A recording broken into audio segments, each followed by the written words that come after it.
झांकी और ग्लिम्सेस आपके स्टेट का we can have in few moments. जब आपको पूरा सिलेबस दिया जाता है, आप साल भर में पूरा करते हैं, जब पूछा जाता है तो आप आधे घंटे में भी काफी चीजें बता देते हैं। So being teacher we should have that art to explain.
Thank you everyone. Prayer के बाद ऑब्वियस माइंडसेट चेंज हो जाता है। Ranjay ji thank you prayer के लिए, सभी लोगों को थैंक यू। अगर आप इस प्रेयर को देखें, उस टेक्स्ट को देखें, मिथुन जी को मैं रिक्वेस्ट करूंगा और टेक्स्ट भी व्हाट्सएप ग्रुप में आपके पास भेज देंगे, जो हिंदी इंग्लिश दोनों टेक्स्ट में है। ला ला ला ला ला ला ला ला ला, आपने सुना होगा, ये यमन राग में है, यमन राग। यमन राग हमारे जो क्लासिकल फील्ड के लोग हैं वो कहते हैं ये प्रेम का राग है। ज्यादातर जो प्रेम से संबंधित गाने बनते हैं, माँ का बेटा के साथ, बेटा का पापा के साथ, है ना, ये जो संबंध होते हैं उसमें जो गाने बनते हैं, प्रेम के गाने जो बनते हैं, वो यमन राग में बनते हैं। और भक्ति के राग, संबंध के राग जो हम सुखी के साथ, जैसे प्रेयर की बात है, तो वो सभी यमन राग में उसको एड्रेस किया जाता है, ऐसा क्लासिकल के लोग हमें कहते हैं। तो ये हमारा जो प्रेयर है वो भी यमन राग में है। अब चलिए, हम कल ईस्टर्न एरिया को डिस्कस कर रहे थे, आप रीजनल कंट्रीब्यूशन में आज चलते हैं वेस्टर्न रीजन को। और वेस्टर्न से हमारे साथ राजस्थान से काफी टीचर्स हैं और गुजरात से काफी टीचर्स हैं। और चूंकि 5 दिन में सभी चीज संभव नहीं है तो मैं कुछ लोगों से तो माफी भी चाहूंगा, लेकिन हम हर एक एरिया को जरूर एड्रेस करने की कोशिश करेंगे। तो आज गुजरात को लेते हैं, और मैं गुजरात को सीसीआरटी की ओर से स्वागत करने से पहले कुछ चंद लाइनें गुजरात के लिए कहना चाहूंगा कि गुजरात ने अगर हमें क्या दिया। If you wish to review the contribution of Gujarat toward this country, making this country great, that is Somnath, most ancient, monumental cultural components and place devoted to this country by the Gujarat, that is Somnath. आप एक बार सोमनाथ जरूर जाएं, देखें। और मुझे living lion और living legend वहां पे गिर फॉरेस्ट का मुझे बताने की आवश्यकता नहीं है, वो हमारे गुजरात में ही प्रिवेल करते हैं। और दूसरा फिर आता है द्वारिकाधीश, जो कल मैं एक्सप्लेन कर रहा था, वो उसके बिना हम आगे नहीं बढ़ सकते, उसको बिना बताए। उसके बाद जो बात आती है ग्रेट पर्सनालिटीज, तो अगर ग्रेट पर्सनालिटीज में काउंट करूं, आप लोग म्यूट कर लें काइंडली अपने आप को फिलहाल। I would request you to mute your mic please. हमें देश को राष्ट्रपिता दिया, महात्मा गांधी दिया, एक ऐसा संत दिया जिनने हमें पूरे वर्ल्ड को, not only to India, he has teaches to the world that without having any violence you can have your all work in your life। आप किसी भी एक्शन को कंप्लीट कर सकते हैं बिना वायलेंस के, नॉन वायलेंस के साथ में, अहिंसा के साथ में। ऐसा पाठ पढ़ाने वाले महात्मा गांधी दिया हमें गुजरात ने। चरखे से उनने स्टार्ट किया और ब्रिटिशर्स कैसे यहाँ से गए उसकी कहानी मुझे आप जैसे टीचर ने ही पढ़ाई है, तो फिर से मैं रिपीट करना नहीं चाहूंगा। तो हमें राष्ट्रपिता दिया गुजरात ने। पूरा भारत टुकड़ों टुकड़ों में, रियासतों में बटा हुआ था। सम्राट अशोक ने इसको अखंड भारत बनाने की कल्पना की थी और उसको मूर्त रूप सरदार पटेल ने दिया। सम्राट अशोक के सपनों को सरदार पटेल ने आजादी के इमीडिएट बाद पूरे रियासतों को एक भारत में विलय करने का जो महत्वपूर्ण काम किया, उसके लिए पूरा देश सरदार पटेल का और गुजरात की जमीन का हम ऋणी रहेंगे। हमारे भारत को यूनाइटेड बनाने में, एक बनाने में और अखंड भारत बनाने में सरदार पटेल को हमारा सबका नमन। और मैं अगर अभी के हमारे यशस्वी प्रधानमंत्री, हमारे प्रिय प्रधानमंत्री श्री नरेंद्र मोदी जी का अगर मैं तारीफ ना करूं, और सर नरेंद्र मोदी को काशी विश्वनाथ से एक बुलावा आया सडन, और वो काशी विश्वनाथ से, उस जगह से, उस कंस्टिट्यूएंसी से आए और पूरे देश में एक लहर चला, नमो नमो नमो नमो नमो नमो नमो नमो नमो नमो नमो नमो। और वो नमो नमो का जो मैजिक था वो इतना जबरदस्त था। काफी चीजों में हमने चेंजेस लाया हमारे देश में सर के मार्गदर्शन में। और अभी अगर आप देखें, हम लेक्चर भी करने वाले हैं नेक्स्ट में, एक मैं वही एग्जाम्पल ले लेता हूं, वही काफी है कि स्वच्छता एक बहुत साधारण सा टॉपिक देखने में लगता है, लेकिन उसका इम्प्लीकेशन हमारे जीवन में, हमारे जन्म और मृत्यु से जुड़ा हुआ है, हमारे जीवन से जुड़ा हुआ है।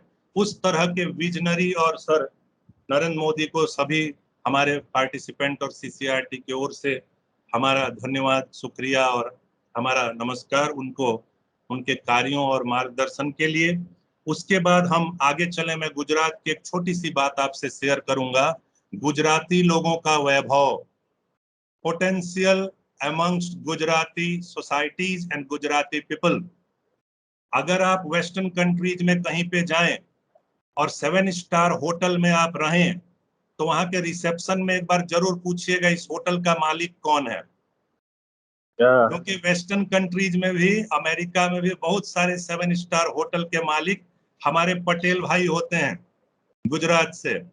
मीन्स ये जहां जाते हैं एक गुजरात बना लेते हैं, और इकोनॉमी में ये किसी को अपने से ऊपर रहने नहीं देते। तो उसकी वजह है उनका टैलेंट और उनका हार्डवर्क, सिंसियरिटी। तो एक छोटी सी कहानी गुजरात के तारीफ में मैं बता रहा हूँ। 2 नाम आप लोग बहुत पढ़ाते हैं हिस्ट्री में, जियोग्राफी में। वो दोनों लीजेंड टूरिस्ट का नाम है वास्को डिगामा और कोलंबस। आप पढ़ाते हैं ना। These two were European tourist, they started their journey from Europe. America से ने अपनी स्टार्ट किया स्टडी, इंडिया को ढूंढना चाहते थे लोग। They were searching India, they were willing to explore India, where is India, who are Indians. तो कोलंबस साहब जो है वो ऊपर की ओर गए अमेरिका से, जियोग्राफी में, ग्लोब में, और वास्को डिगामा वहां से नीचे की ओर मूव किए वाया शिप, अपने बोट से या शिप से, यूरोपियन शिप से उनने अपनी जर्नी स्टार्ट की। और वास्को डिगामा नीचे की ओर आए और कोलंबस जो है वो ऊपर की ओर गए मैप में। क्लियर हो रहा है? मेरी वॉइस क्लियर है आप लोगों को? ओके। तो कोलंबस जब ऊपर की ओर गए तो उनको कहीं पे कुछ ट्राइब्स मिले, वो अमेरिका का ही पार्ट था। कुछ ट्राइब्स मिले, कुछ लोग मिले, और उनने उन लोगों को इंडियंस कहा। कोलंबस ने उन लोगों को इंडियंस कहा। Those now they are famous as red Indians in America. अभी वो लोग रेड इंडियंस कहलाते हैं, बट इंडिया के रिफरेंस में they are not Indians. Columbus ने उनको आइडेंटिफाई किया रेड इंडियंस। लेकिन जब वास्को डिगामा समंदर के माध्यम से वास्तव में भारत की ओर आए, तो अरेबियन सी में गुजरात के पैरेलल पहुंचे। वो गुजरात के, आप समझ रहे हैं? जब गुजरात के पैरेलल, वो यूरोपियन शिप कितना बड़ा रहा होगा आप इमेजिन करिए। उसमें कोलंबस के अपने कुछ लोगों के साथ, और कोलंबस जब इंडिया की ओर बढ़ रहे थे तो उनको उनसे 10 गुना 15 गुना बहुत बड़ा एक शिप दिखाई दिया कि वो इंडियन ओशन, जो अरेबियन का सी का पार्ट है, उधर से वो उनके शिप के तरफ सामने आ रहा है। तो इनको लगा वास्को डिगामा को, ओ हो, this much bigger ship I never seen in my life.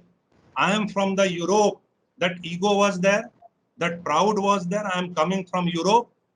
मैं तो ट्राइबल ढूंढ रहा हूं, मैं तो पुअर इंडिया ढूंढ रहा हूं।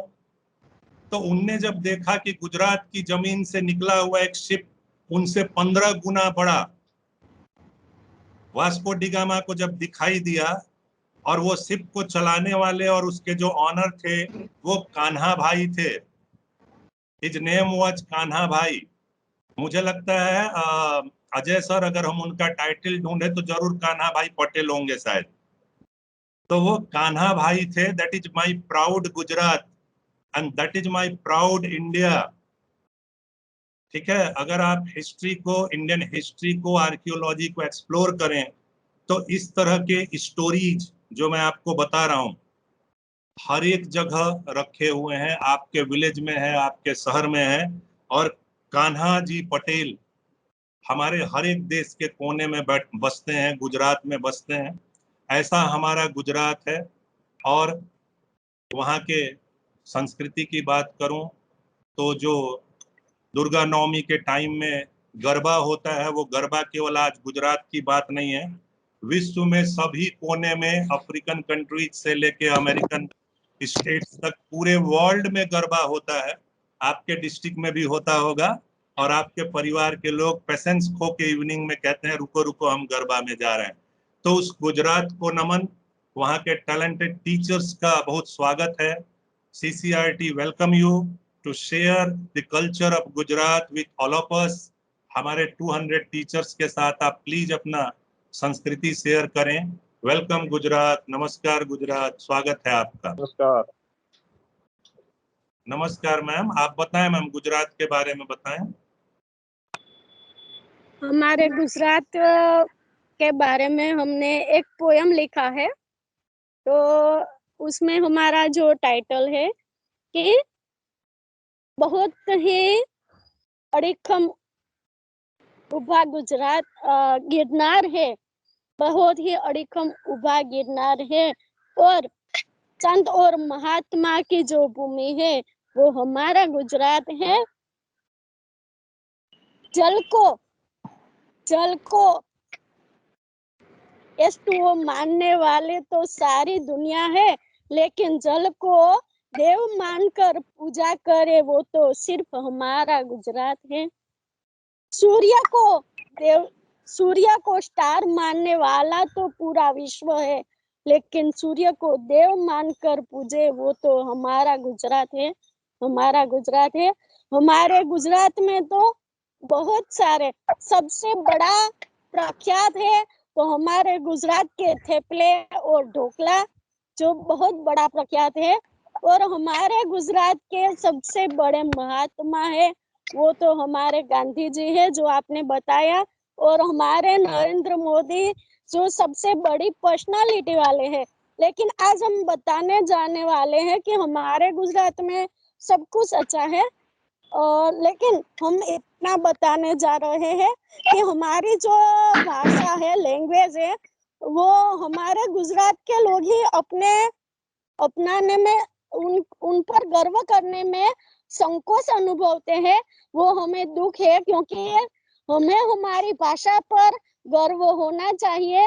भले हो हम दूसरी भाषाएं सीखे, लेकिन हमारी भाषा में हमें गर्व होना चाहिए। लेकिन हमारे गुजरात में ज्यादातर इंग्लिश मीडियम में पढ़ते हैं, गुजराती मीडियम में पढ़ने से के बजाय अभी अभी नई राष्ट्रीय शिक्षा नीति ने ये फैसला किया है कि हम 5 साल तक बच्चों को सिर्फ और सिर्फ अपनी मातृभाषा में सिखाएंगे।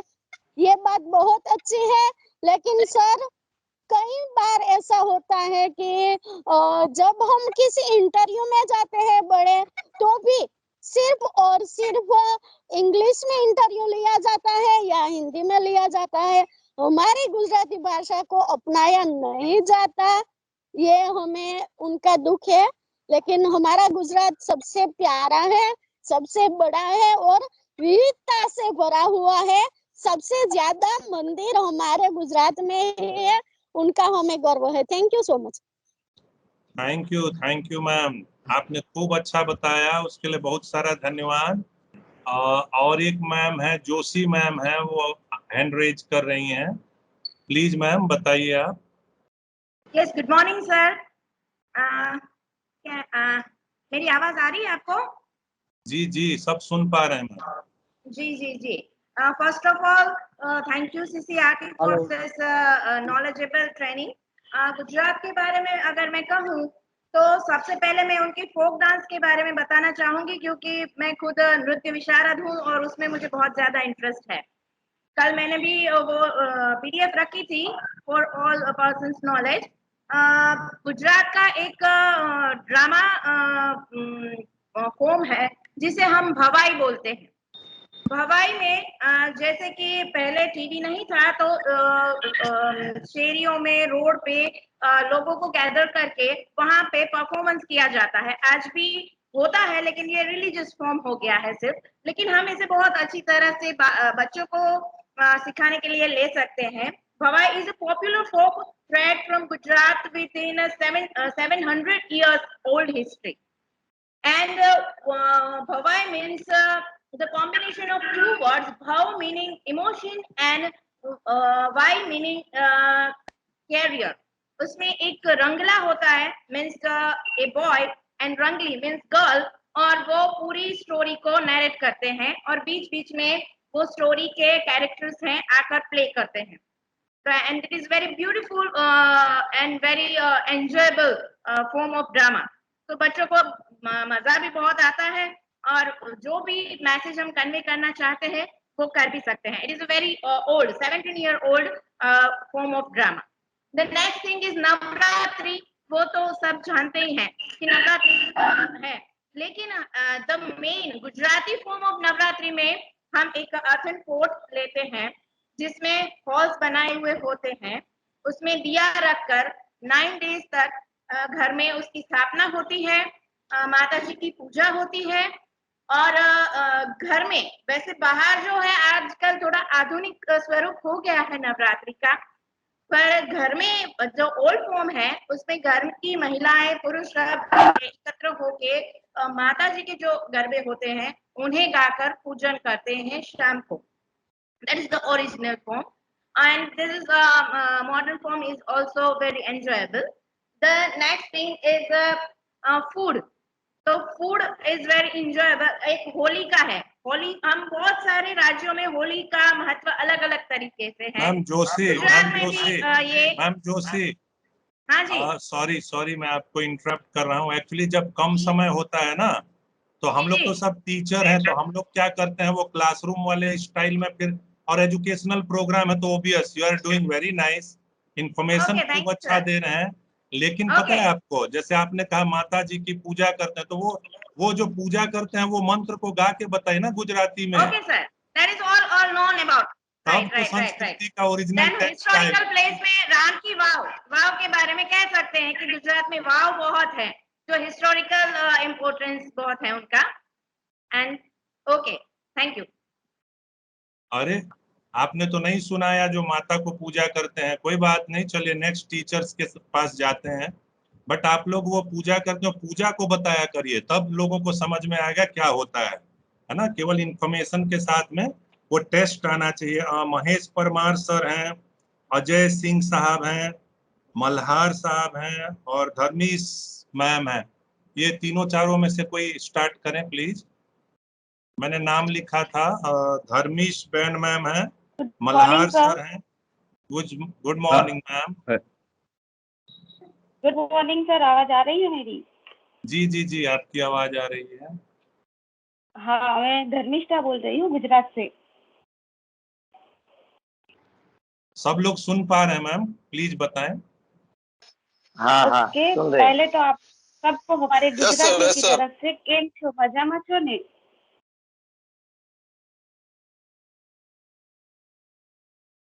सर आपको हमारी आवाज आ रही है? सबको आ रही है मैम, सब सुन रहे हैं. प्लीज आप बताएं. ठीक है, अब हमारे गुजरात के बारे में मैंने अभी आपने जब बताया तभी एक छोटी सी पोएम लिखी है, उसमें सब बताने का ट्राई कर रही हूँ. छोटा सा पर रंगीला है, सबके मन को भाता है, जहाँ जाता प्यार दिखाता, ऐसा हमारा गुजरात है.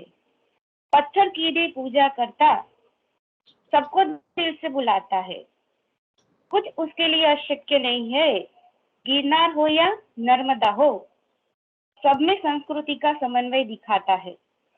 अक्षरधाम हो या द्वारिका नगरी, सबका मन बहलाता है. भगवान भी यहाँ पर निवास करते हैं, ऐसा मन भावन है. गरबा हो या डांस हो, न किसी में पीछे हटने वाला है, ऐसा हमारा गुजरात है, सबके मन को भाता है. Okay, thank you sir. मैंने इसी छोटी पोएम से आपको बताया. अगर आप हमारी संस्कृति के बारे में जानना चाहे तो 9 दिन जब नवरात्रि होती है, दुर्गा माँ की उपासना होती है, रोज पूजा अर्चना करते हैं. 9 दिन रात को घर में हवन पूजा करी जाती है, माता जी का अनुष्ठान किया जाता है. इस पूजा के बाद नव दुर्गा यानी छोटी छोटी कन्या का पूजन करते हैं और उनको अपनी तरफ से जो भी अपने भाव से जो भी हम देना चाहे उनकी पूजा करके देते हैं. और आपने बोला कि हमारी गुजराती स्टाइल में तो हम पूजा करते हैं, तो जैसे आरती करते हैं, वो तो आप सब जानते ही है कि वो आरती तो सिंपल है, लेकिन हमारे घर जो गरबा में माता जी का स्मरण करते हैं तो उसमें कहते हैं कि माँ पावा ते गढ़ थी उतर्या रे माँ काड़ी रे. तो जो पावागढ़ में महाकाली माँ विराजमान होती है, वो वहां से जो नीचे आती है खुद गरबा करने, ऐसा कहा जाता है गरबे में. और अलग अलग गरबा गाते हैं, उसमें हमारी संस्कृति ट्रेडिशनल और रियल में वो देखने लायक होता है। और कहते हमारा कच्छ, अगर आपने कच्छ नहीं देखा तो कुछ नहीं देखा। तो आप सबको, इतने सारे टीचर्स अवेलेबल है, तो मैं आपको सबको एक बार रिक्वेस्ट करूंगी कि once time you must visit our Gujarat. Okay sir, thank you. Very good. ये जो हम इनवाइट करते हैं एक दूसरे को, ग्रेटिट्यूड करते हैं, ये हमारा इंडियन नेचर है। थैंक यू मैम, आपने हमारे सभी टीचर पार्टिसिपेंट्स को इनवाइट किया। वो लोग जरूर कोशिश करेंगे, हम सब कोशिश करेंगे कि गुजरात आए। और अगर सीसीआरटी कोई कार्यक्रम करेगी तो हम उसमें 200-300 लोगों को असेंबल करेंगे 2-3 फेज में। अब हम लास्ट एक और लें। 2 महेश भाई हैं मेरे गुजरात से, और दोनों ने हैंड रेज किया। देसाई महेश भाई भी हैं और महेश भाई परमार भी हैं, और अजय अजय साहब भी हैं। तो इन तीनों में से कोई एक प्लीज एक्सप्लेन करें गुजरात के बारे में। थोड़ा गरबा गुनगुना देना सर, गरबा के समय में कैसा।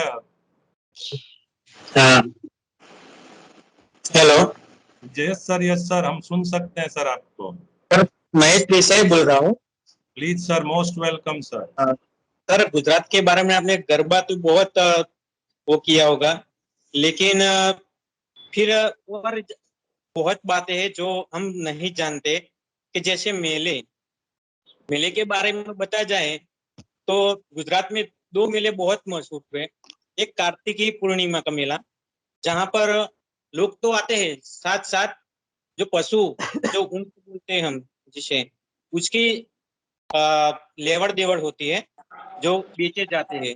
और अच्छे जात के ऊंट वहां पर मिल जाते हैं हमें, और लोगों देश विदेश से लोग ये ऊंट की खरीदी करने के लिए आते हैं। और दूसरा है वौठा का मेला, जहाँ पर 7 नदी का संगम होता है। वहां पर गधे की ले बेच होती है, और वहां पर भी लोगों अच्छे अच्छे।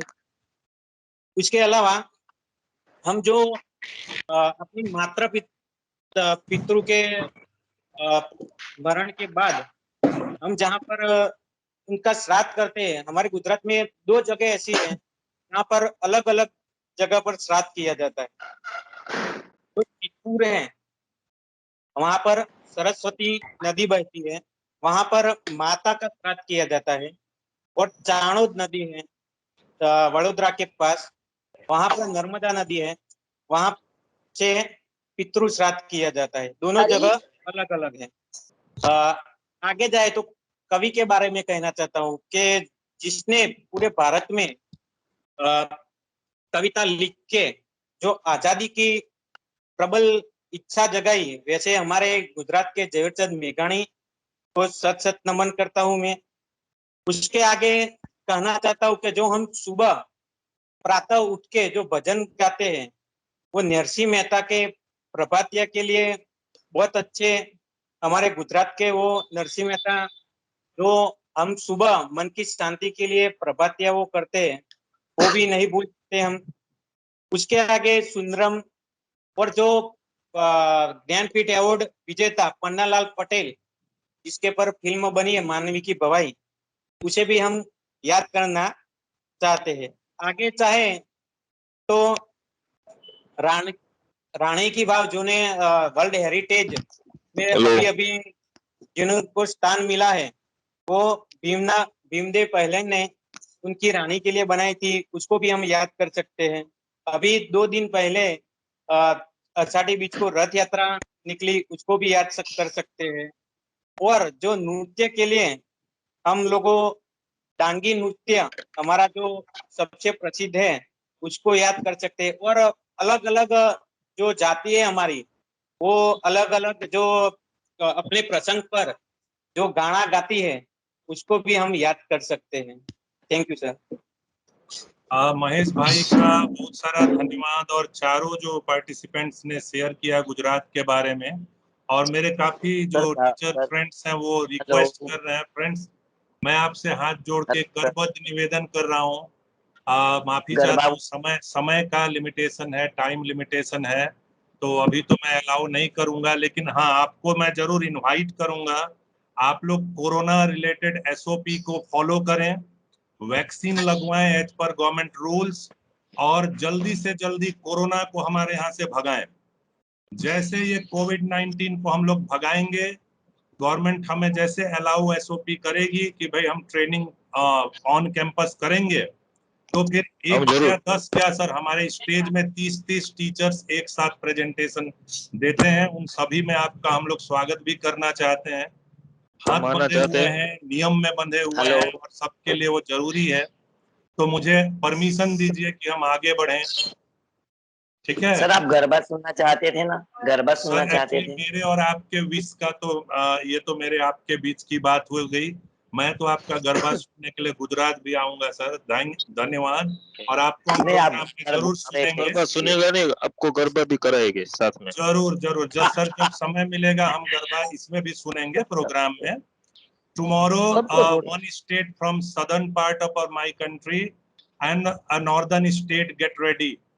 कल हम एक नॉर्दर्न स्टेट को और एक सदर्न स्टेट को लेंगे प्रेजेंटेशन के लिए। 7 मिनट्स ले सकते हैं, 10 मिनट्स ले सकते हैं, right? So get ready Punjab, Himachal Pradesh, Chandigarh, and get ready Telangana, Kerala, Tamil Nadu, southern state, right? ये 2 पार्ट के लोग कल के लिए रेडी रहेंगे। पूरा अपॉर्चुनिटी नहीं है sir. You are from 14 state, how can I manage in this 10 days 5 days? Is not possible. तो कुछ चीजों में मुझे माफ करेंगे। चलिए, अच्छा ठीक है। उससे पहले इम्पोर्टेंट मैसेज है आपके बीच में। Out of participants many are writers and poets. मैंने देखा आप लोग कविताएं लिखते हैं। कल पंजाब से एक मैम है जिनने कविता लिखा था, अगर मैं रॉन्ग नहीं हूं तो हरप्रीत कौर मैम है शायद, उनने एक कविता लिखी थी और मैंने उसको उठा के व्हाट्सएप में से हमारे अथॉरिटीज को शेयर किया था, ठीक है? और हमारे ऑनरेबल चेयरपर्सन मैम से उनके लिए एक्सेलेंट आया था, एक्सेलेंट, उनके पोएट्री के लिए। बाकी सब टेक्स्ट पे कुछ नहीं आया था, बट मैम जो पंजाब से हैं उनके पोएट्री के लिए ऑनरेबल चेयरपर्सन का एक्सेलेंट आया था। वो मैसेज मैं कन्वे कर देता हूं पंजाब के हमारे पार्टिसिपेंट्स के साथ। Thank you. और स्वाति मैम हमारे साथ जो नेक्स्ट एमिनेंट रिसोर्स पर्सन है, जो स्वच्छता मिशन को एड्रेस करेंगी, उस टॉपिक को एड्रेस करेंगी, वो हमारे साथ जुड़ चुकी हैं। रंजय जी, मैम को अगर आप विजुअल ले आए इसमें स्क्रीन में तो मैं आगे इंट्रोडक्शन करा दूं मैम का। Hello, good morning, Sandeep ji. I'm here. Ma'am नमस्कार। Ma'am Swati ma'am, how are you? I'm good. I'm good, I Dr. hope Sandeep. you are doing well. Again with 200 of teacher participants from 14 states, we are set ready to hear you, ma'am. And I take this privilege to introduce a very young scholar from the field of environment and waste management. We welcome Madam Swati Sambyal. Madam Swati is a renowned researcher on sustainable waste management. Swati ji has worked in India as well as across Global South on development issues concerning integrated waste and resource management. Swati ji has done city-scale implementation projects in India on decentralized waste management, especially in the state of Bihar and Himachal Pradesh. She has also worked in Tanzania, Ethiopia, Ghana, Namibia in bringing policy and implementation reforms and pushing for an integrated waste management approach by adopting circular solutions. She has worked extensively with government organizations and environmental regulatory agencies of Bhutan, Sri Lanka, and Bangladesh on projects related to environmental compliances, impact assessment, waste and water management. She has been a part of National Geographic Forum on circular economy. Swati ji is trained in Sweden, Stockholm, Norway, Oslo on environmental governance and planning. She is presently associated as waste management specialist in Unhabited, UNO branch organization looking after the project in India and Global South. She has worked as the head of a program on municipal solid waste management at New Delhi, based on environment policy advocacy organization, that is Center for Science and Environment, known as CSE, for over 9 years. She has been a part of national and international advisory boards on solid waste management. She's a graduate in energy and environment engineering. Ma'am is professionally from environmental engineering background. In the session, she will talk and discuss about the hygiene in the school and related to Swachh Bharat Mission, good practices in waste management, ideas to implement in school. And since long back, ma'am is associated with CCRT as a resource person and extending her knowledge and sharing experiences with our teacher participants. Ma'am Swati, on behalf of this learned 200 teacher participants from 14 Indian states and CCRT, we heartily welcome you, ma'am. Thank you, everyone. Thank you, Swati, ma'am. Welcome you again. Thank you so much, Dr. Sandeep, for this elaborate introduction. As always, it's my honor to be here with teachers from all across the country. मुझे इन programs की सबसे अच्छी बात ये लगती है कि आप एक ही platform में अलग-अलग states के अलग-अलग teachers से communicate कर सकते हैं, and all the programs that CCRT organizes, I think one wonderful thing is, and especially around teachers, is that it has a huge multiplier effect. आप में से अगर 10-12 लोग भी ये concepts, ये learnings ले जाकर अगर implement करें, अपने students को educate करें, and then आगे वो उसे implement करें, तो I think it has a big ripple effect. And ऐसा audience किसी भी seminar में पाना बहुत, normally you're always targeted, either it's government stakeholders, but this has a huge multiplier effect. So again, it's my honor to be here amongst all of you. Definitely, I would want a physical session. It's more interactive, but I'm assuming we all are living in very, very strange times. So without wasting any further time, I'll move straight to the presentation, which is on Swachh Bharat Mission. I'll share briefly about some of the interventions that are happening in the country, but मेरा major focus रहेगा school level पे आप लोग क्या कर सकते हैं अपने स्कूल को जीरो वेस्ट स्कूल बनाने के ऊपर. तो आप लोग मेरे स्लाइड्स देख सकते हैं. So let's start. I'll just turn off my video ताकि आपको कोई दिक्कत ना हो स्लाइड्स देखने में. So सबसे पहली बात that what I've said, future is ours to make. As I said, हम बहुत ही एक we're living through a very, very difficult time, not just the pandemic, but in general environment. अभी आपने सुना होगा JNK एरिया में फ्लैश फ्लड्स आए हैं, जिसके बारे में ज्यादा रिपोर्ट आज नहीं है. हिमाचल में धर्मशाला और कांगड़ा वैली के around there been flash floods. Forest fires बहुत कॉमन बनते जा रहे हैं. अगर हम बारिश की बात करें तो रेनफॉल, एक मॉनसून जो सीजन होता था वेरीड बिटवीन अ मंथ और 45 डेज और सो, अब हमारे शहरों में ऐसा होता है कि एक ही दिन में 1 महीने की बारिश हो जाती है, जिससे कि ओवर फ्लडिंग हो जाता है. एयर पोल्यूशन हमारे शहरों में एक बहुत ही नॉर्मल चीज है. आई मीन इट्स समथिंग जो विजिबल नहीं है, इट्स समथिंग जो आप देख नहीं सकते, बट ये एक ऐसी चीज है जो हम सबको इक्वली इम्पैक्ट कर रही है. हमारी जो नदियां हैं, आज से 15-20 साल पहले अगर आप कहीं गए होंगे एंड आपका एक रिवर का मेमोरी होगा, it is no more there. So our rivers are dying. और गार्बेज एक प्रॉब्लम है, और ये इसलिए भी बनता जा रहा है क्योंकि धीरे धीरे हमारा यूटिलाइजेशन, जो चीजें हम कंज्यूम करते हैं, वो भी बहुत चेंज हो रहा है. पहले अगर हम अपने पेरेंट्स से पूछें तो प्लास्टिक नहीं था. इवन 90s तक दे वुड से कि plastic was not prominent. It came somewhere widely in 2000. So again, due to our changing habits, waste characterization and quantum is also changing. But मुझे ऐसा लगता है कि अगर हम स्कूल्स में कुछ कॉन्सेप्ट्स इंप्लीमेंट करें So they can become living demonstrations and places of learning of what can be the alternative future.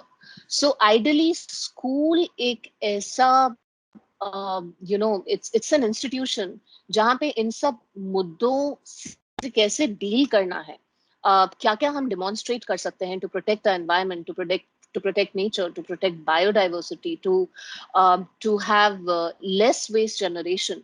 ये सब demonstration हम स्कूल में दिखा सकते हैं. So basically schools को what I see is as living demonstration units, जहाँ पे हमारा क्या ऑल्टरनेटिव फ्यूचर हो सकता है वो हम अपने स्टूडेंट्स को सिखा सकते हैं, ताकि वो जब स्कूल से बाहर निकले at least they move on to a better nature, better environment, a better scenario in cities. and इसलिए schools की तरफ फोकस करना और ऐसे सेशन schools के साथ करना is very very important.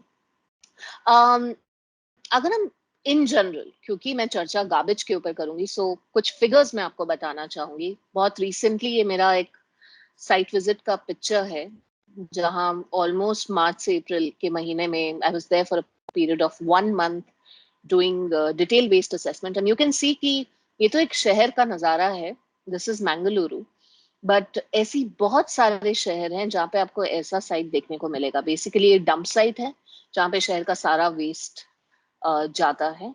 अमूमन 60 से 70%, बाकी कुछ परसेंट प्रोसेस होता है और मेजरली देन बाकी इनर्ट वेस्ट होता है. अगर हम सॉलिड वेस्ट की इंडिया में बात करें तो अगेन जो वेस्ट जनरेशन है वो पॉपुलेशन ग्रोथ को आउटपेस कर रहा है. एक आंकड़ा है कि हर साल 3.5% अगर पॉपुलेशन ग्रोथ है तो वेस्ट जनरेशन 5% हो रहा है. तो हर साल 5% पर एनम आपका वेस्ट जनरेशन बढ़ रहा है. पर अगर हम सरकारी आंकड़ों की बात करें तो जो लास्ट असेसमेंट हुआ था उसके अकॉर्डिंग 62 मिलियन टन्स हर साल वेस्ट निकलता है हमारे शहरों से. और इन आंकड़ों में कितना वेस्ट इनफॉर्मल सेक्टर या आपका कबाड़ी वाला या कूड़ा वाला वो कितना मैनेज करता है वो एडेड नहीं है. अगर हम वो भी ऐड कर दें तो मुझे लगता है आज के दौर में हमारा वेस्ट जनरेशन कम से कम 80 से 100 मिलियन टन्स पर एनम के बीच में है. एंड अगर आप ये जीरोस भी ऐड करेंगे तो this is a huge number. अगर मैं सिर्फ इस फिगर को लेके चलूं 62 मिलियन टन्स पर एनम, तो बेसिकली पूरे अफ्रीका सब कॉन्टिनेंट का वेस्ट जनरेशन ये है, जिसके अंडर तकरीबन 40 से 40 to 45 कंट्रीज आती हैं. तो इंडिया एक कंट्री ही पूरा अफ्रीका सब कॉन्टिनेंट जितना वेस्ट हर साल प्रोड्यूस करता है, इतना अफ्रीका सब कॉन्टिनेंट एक साल में करता है, जबकि उसमें 40 कंट्रीज हैं. तो as one country this is how much we produce, just to share कि ये कितना बड़ा आंकड़ा है. ऑल्सो अगर हम पर कैपिटा वेस्ट जनरेशन की बात करें कि आप, मैं, संदीप जी और जितने भी आप लोग हैं इस ग्रुप में, हम लोग कितना वेस्ट जनरेट करते हैं, तो ये शहर टू शहर वेरी करता है. पर देखा गया है कि ये नंबर भी अब बढ़ चुका है. तो किसी टाइम में CPCB, central pollution control board और नीरी ने एक असेसमेंट किया था जिसके अकॉर्डिंग बड़े शहरों में 600 से 800 ग्राम पर डे आपका एक इंसान वेस्ट जनरेट करता है. पर आज के डेट में अगर कोई दिल्ली में रह रहा है, एक हाउस होल्ड, या मुंबई में रह रहा है या किसी मेट्रोपॉलिटन सिटी में रह रहा है, तो उन लोगों का waste generation 1 to 2 kg per capita per day के बीच में है. एक मीडियम साइज सिटी जैसे कि मुजफ्फरपुर बिहार, जहाँ पे कुछ साल पहले 300-400 ग्राम पर capita per day waste generation था, आज के डेट में वो 700 से 800, जो कि एक बड़े शहर का आंकड़ा था 15 साल पहले, उस पर पहुंच चुका है. तो मेरे कहने का मतलब ये है कि हम इंडिविजुअली भी आज के टाइम में बहुत ज्यादा वेस्ट जनरेट कर रहे हैं. और ये नंबर आप ग्राफ देखें तो ये बढ़ता ही जा रहा है, ये डिक्लाइन नहीं कर रहा है, ये ग्रो कर रहा है. इसका एक रीजन ये भी है कि हमारा वेस्ट कैरेक्टराइजेशन, कंजम्पशन बहुत चेंज हो चुका है. आप ये देखिए, ये एक साइट का मैंने पिक्चर डाला है, ये एक कॉलोनी से टिपर आया था म्युनिसिपैलिटी की डंप साइट पे. आप देखेंगे इसमें बहुत सारा टेक्सटाइल वेस्ट भी है, इसमें बहुत सारा प्लास्टिक भी है, इसमें बहुत सारा पेपर कार्डबोर्ड आपको मिल जाएगा, थोड़ा बहुत ई वेस्ट या तारें मिल जाएंगी. तो 15-20 साल पहले अगर आप ऐसे डंप को देखते तो शायद उसमें बहुत वेरिएशन होता, उसमें आपको गीला कचरा ज्यादा मिलता। तो हमारा वेस्ट का कैरेक्टराइजेशन धीरे धीरे बदल रहा है, और ऐसा इसलिए भी है क्योंकि हर साल नए नए प्रोडक्ट्स लॉन्च हो रहे हैं, उनका कैरेक्टराइजेशन अलग है। जैसे कि आप ई वेस्ट को देखिए, पहले सिर्फ कंप्यूटर्स होते थे, फिर लैपटॉप्स आए, उसके बाद आपका मोबाइल आया, आज के डेट में टैबलेट्स भी हैं, स्मार्ट वॉचेस भी हैं, हेडफोन्स भी हैं, ब्लूटूथ हेडफोन्स भी हैं। तो हमारा वेस्ट का कम्प्लेक्सिटी बढ़ता जा रहा है। ये नहीं सोच रहे हैं कि जब हम इन प्रोडक्ट्स को यूज करते हैं और डिस्कार्ड करते हैं, इनका क्या होता है। काफी ऐसे प्रोडक्ट्स लॉन्ग लाइफ के लिए नहीं बने हैं।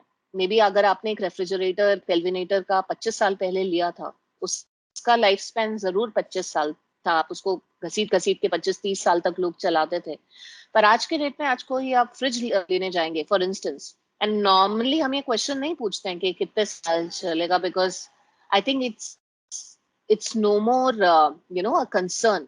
But if you'll actually ask किसी दुकान पे जाके, किसी डीलर के पास जाके कि मैंने ये जो फ्रिज लिया है, ये जो स्मार्ट वॉच ली है, ये जो ब्लूटूथ लिया है, ये कितने साल चलेगा, प्रॉब्ली फॉर अ फ्रिज और टीवी he'll say 5 साल तक, probably for a Bluetooth headphone he'll say maybe a year or more, depends आप उसको कैसे ट्रीट करें। तो बेसिकली मेरा मानने का मतलब ये है कि प्रोडक्ट्स का शेल्फ लाइफ भी बहुत कम होता जा रहा है, इसलिए all of them reach to dump sites. अगर हम सॉलिड वेस्ट की बात करें, इंडिया में जैसा कि मैंने कहा कि 62 मिलियन टन्स जनरेट होता है, और इसमें से कितना कहाँ जाता है, कुछ 43 मिलियन टन्स कलेक्ट हो पाता है, 19 मिलियन टन्स नहीं कलेक्ट होता, और ये वो कचरा है जो आपको नदी नालों डंप साइट में दिखता है। और इसमें से, इस 43 मिलियन टन्स में से सिर्फ 11.9 मिलियन टन्स ट्रीट हो पाता है। तो आज के दौर में भी हमारा जो प्रोसेसिंग कैपेसिटी है वो बहुत कम है। हम अभी भी अमूमन 50 से 60% कचरा अपना डंप साइट में फेंक रहे हैं, और दिक्कत ये है कि अब आने वाले टाइम में हमारे पास डंप साइट्स नहीं होंगी। अगर मैं दिल्ली शहर की बात करूं तो यहाँ पे 3 डंप साइट्स हैं, एक गाजीपुर में है, कोखला में है, एक बवाना में है। और आज वो डंप साइट्स जो 20-25 साल पहले शहर से 20-25 किलोमीटर दूर थी, आज वो शहर का ही हिस्सा है। तो आपको डंप साइट फेसिंग अपार्टमेंट्स भी मिलेंगे, आपको Ghazipur dump site facing malls भी मिल जाएंगे। तो डेवलपमेंट नहीं रुकेगा, और आप जितने भी ऐसी लैंड चूज करेंगे अपना कचरा डंप करने के लिए, आने वाले टाइम में वो आपके शहर के भीतर ही घुस जाएंगे। तो इसलिए हमें बहुत माइंडफुल होना है कि कैसे हम अपने शहरों का, अपने इंस्टीट्यूशंस का, अपने स्कूल्स का, अपने घर का वेस्ट कंजम्पशन कम करें, वेस्ट को मिनिमाइज करें, या जीरो वेस्ट कॉन्सेप्ट की तरफ बढ़ें। जैसा कि मैंने कहा, मैं रिसेंटली एक स्टडी करके आई, और हमने मैंगलोर शहर का पूरा एक वेस्ट कैरेक्टराइजेशन, इन्वेंटराइजेशन किया, और बहुत स्ट्रेंज फाइंडिंग्स मिली। जैसे कि नॉर्मल हम ये नहीं देखते कि घरों से टेक्सटाइल वेस्ट निकलता है, प्लास्टिक कंटेंट तो एनीवेज बहुत ज्यादा हो गया है घरों से। अगर आप अपना डस्टबिन को झांकेंगे तो आपको बहुत ज्यादा प्लास्टिक दिखेगा। वेट वेस्ट अभी भी, आपका ऑर्गेनिक वेस्ट अभी भी बहुत सिग्निफिकेंट फ्रैक्शन है, बट आपका प्लास्टिक कंटेंट भी बढ़ता जा रहा है, आपका पेपर कंटेंट भी बढ़ता जा रहा है, आपके टेक्सटाइल्स जो कि घर में कपड़े जो आप यूज नहीं करते, किसी टाइम पे कोई बर्तन वाली आती थी, आप उसको कपड़े देते थे और आप उसके बदले you were exchanging it with utensils. But आज के टाइम पे ये सब चीजें शहरों में अवेलेबल नहीं है। मे बी ये सिस्टम्स हैं तो किसी को पता नहीं है। तो आपका कोई भी वेस्ट कपड़ा होता है तो लोग टिपिकली उसे डस्टबिन में फेंकते हैं, पर किसी को ये नहीं पता कि टेक्सटाइल वेस्ट डिकम्पोज नहीं होता है अगर वो प्योर कॉटन का नहीं है। अगर वो सिंथेटिक है तो वो हजारों साल तक डंप साइट में पड़ा रहेगा। अगर वो पॉलिस्टर तो वो कभी ब्रेक ही नहीं होगा। तो टेक्सटाइल पोल्यूशन भी धीरे धीरे बढ़ता जा रहा है, और इसके बारे में हम नॉर्मली बात नहीं करते हैं। प्लास्टिक पोल्यूशन तो एनीवेज कंसर्न है। अब I mean, I have highlighted the issues, but of course, India में कुछ ऐसे शहर हैं जो कचरे को लेकर और कचरा प्रबंधन को लेकर बहुत बढ़िया काम कर रहे हैं। मैंने सोचा कुछ केस स्टडीज में आप लोगों से शेयर करती हूँ। Is my mode of language okay? I thought Sandeep ji भी हिंदी में बात कर रहे थे, तो मैंने सोचा थोड़ा I'll keep the interaction in Hindi. But is it okay for you?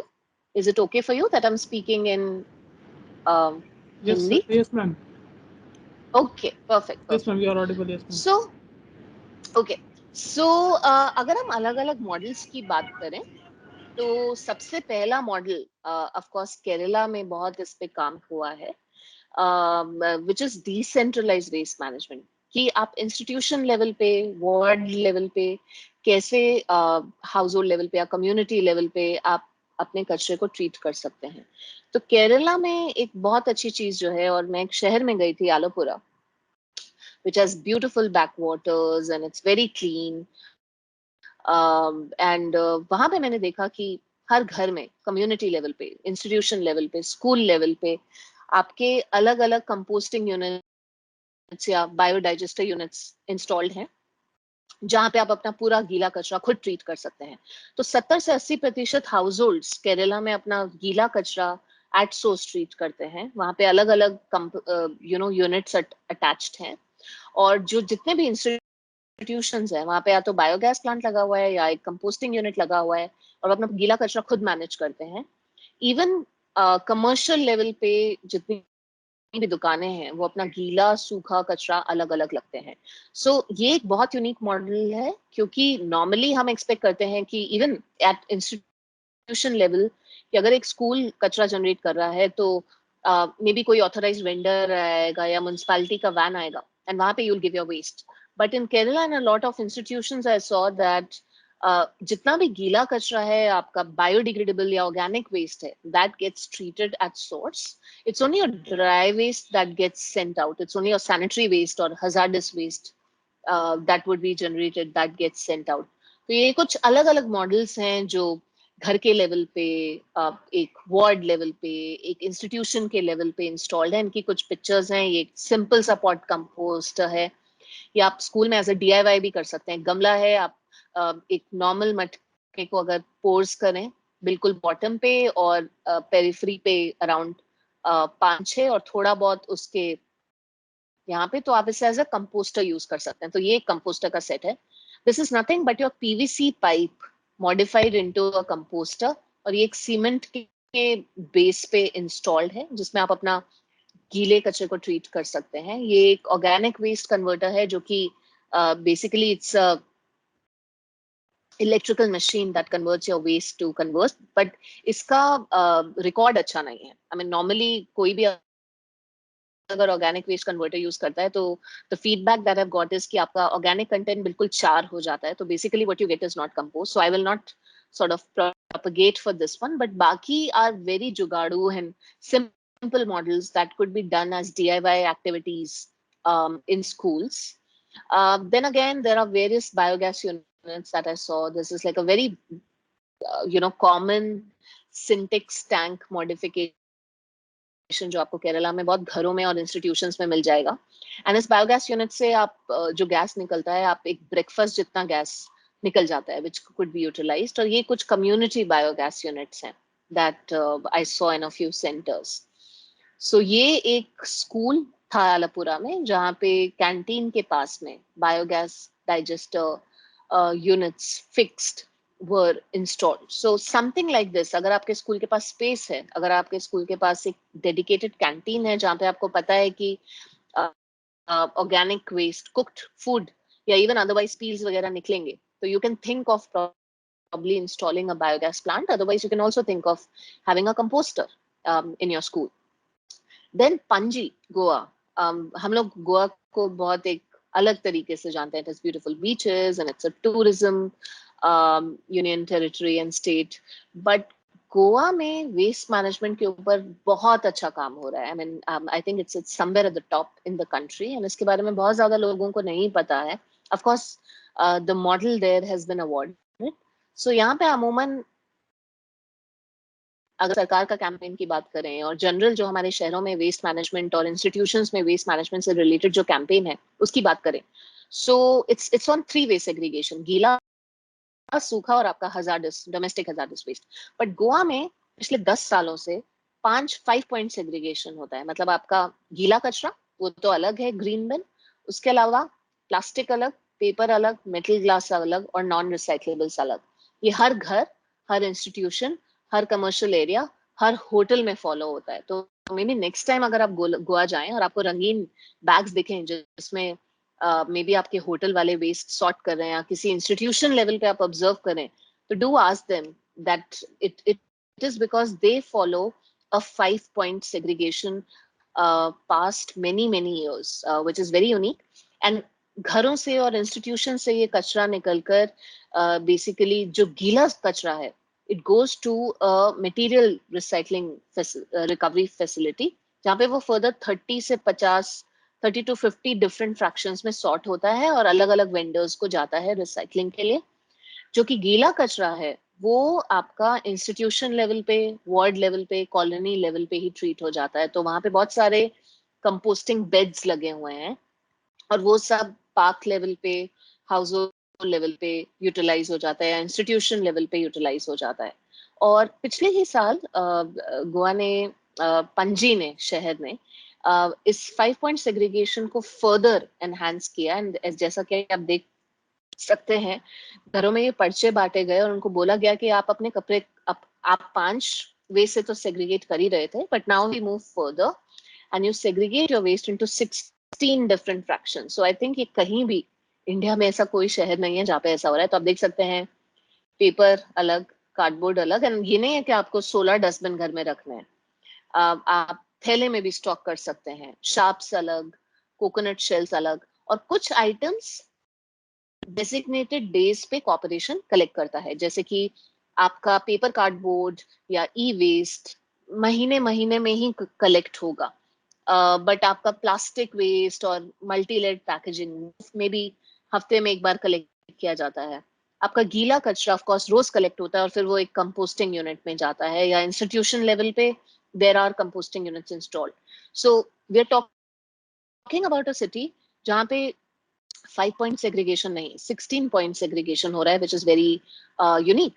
And something new also has been being implemented in Panji and बहुत सारे रूरल कस्बों में, साउथ गोवा में, क्योंकि टूरिज्म बहुत हाई है एंड आप कैसे मैनेज करें इतना सारा प्लास्टिक वेस्ट को।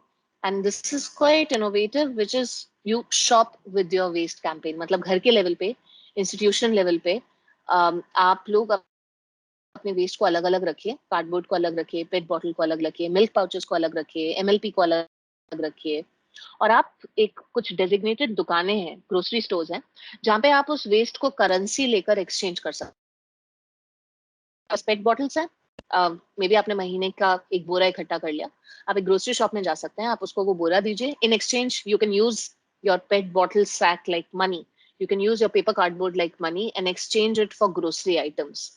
So this is again very unique, not practiced anywhere else in the country. तो आप जरूर इसके बारे में पढ़िएगा एंड देखिएगा कि आप इसे इम्प्लीमेंट कर सकते हैं एज एन एक्टिविटी, कि आप इसे अपने स्कूल में, स्कूल कैंटीन में कर सकते हैं।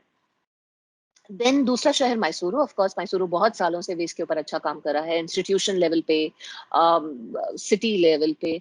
यहाँ पे I think what's unique is the zero waste model. जैसा कि मैं कह रही हूँ कि स्कूल लेवल पे हमें सोचना चाहिए कि जीरो वेस्ट हो, मैसूरू में शहर के लेवल पे ही there is zero waste model being implemented, which means आपका गीला और सूखा और डोमेस्टिक हजार्डस वेस्ट जो घर से इंस्टीट्यूशन लेवल पे निकलता है, वो शहर में 9 जीरो वेस्ट मैनेजमेंट जोन्स में जाता है, जो कि अलग अलग एरियाज में है।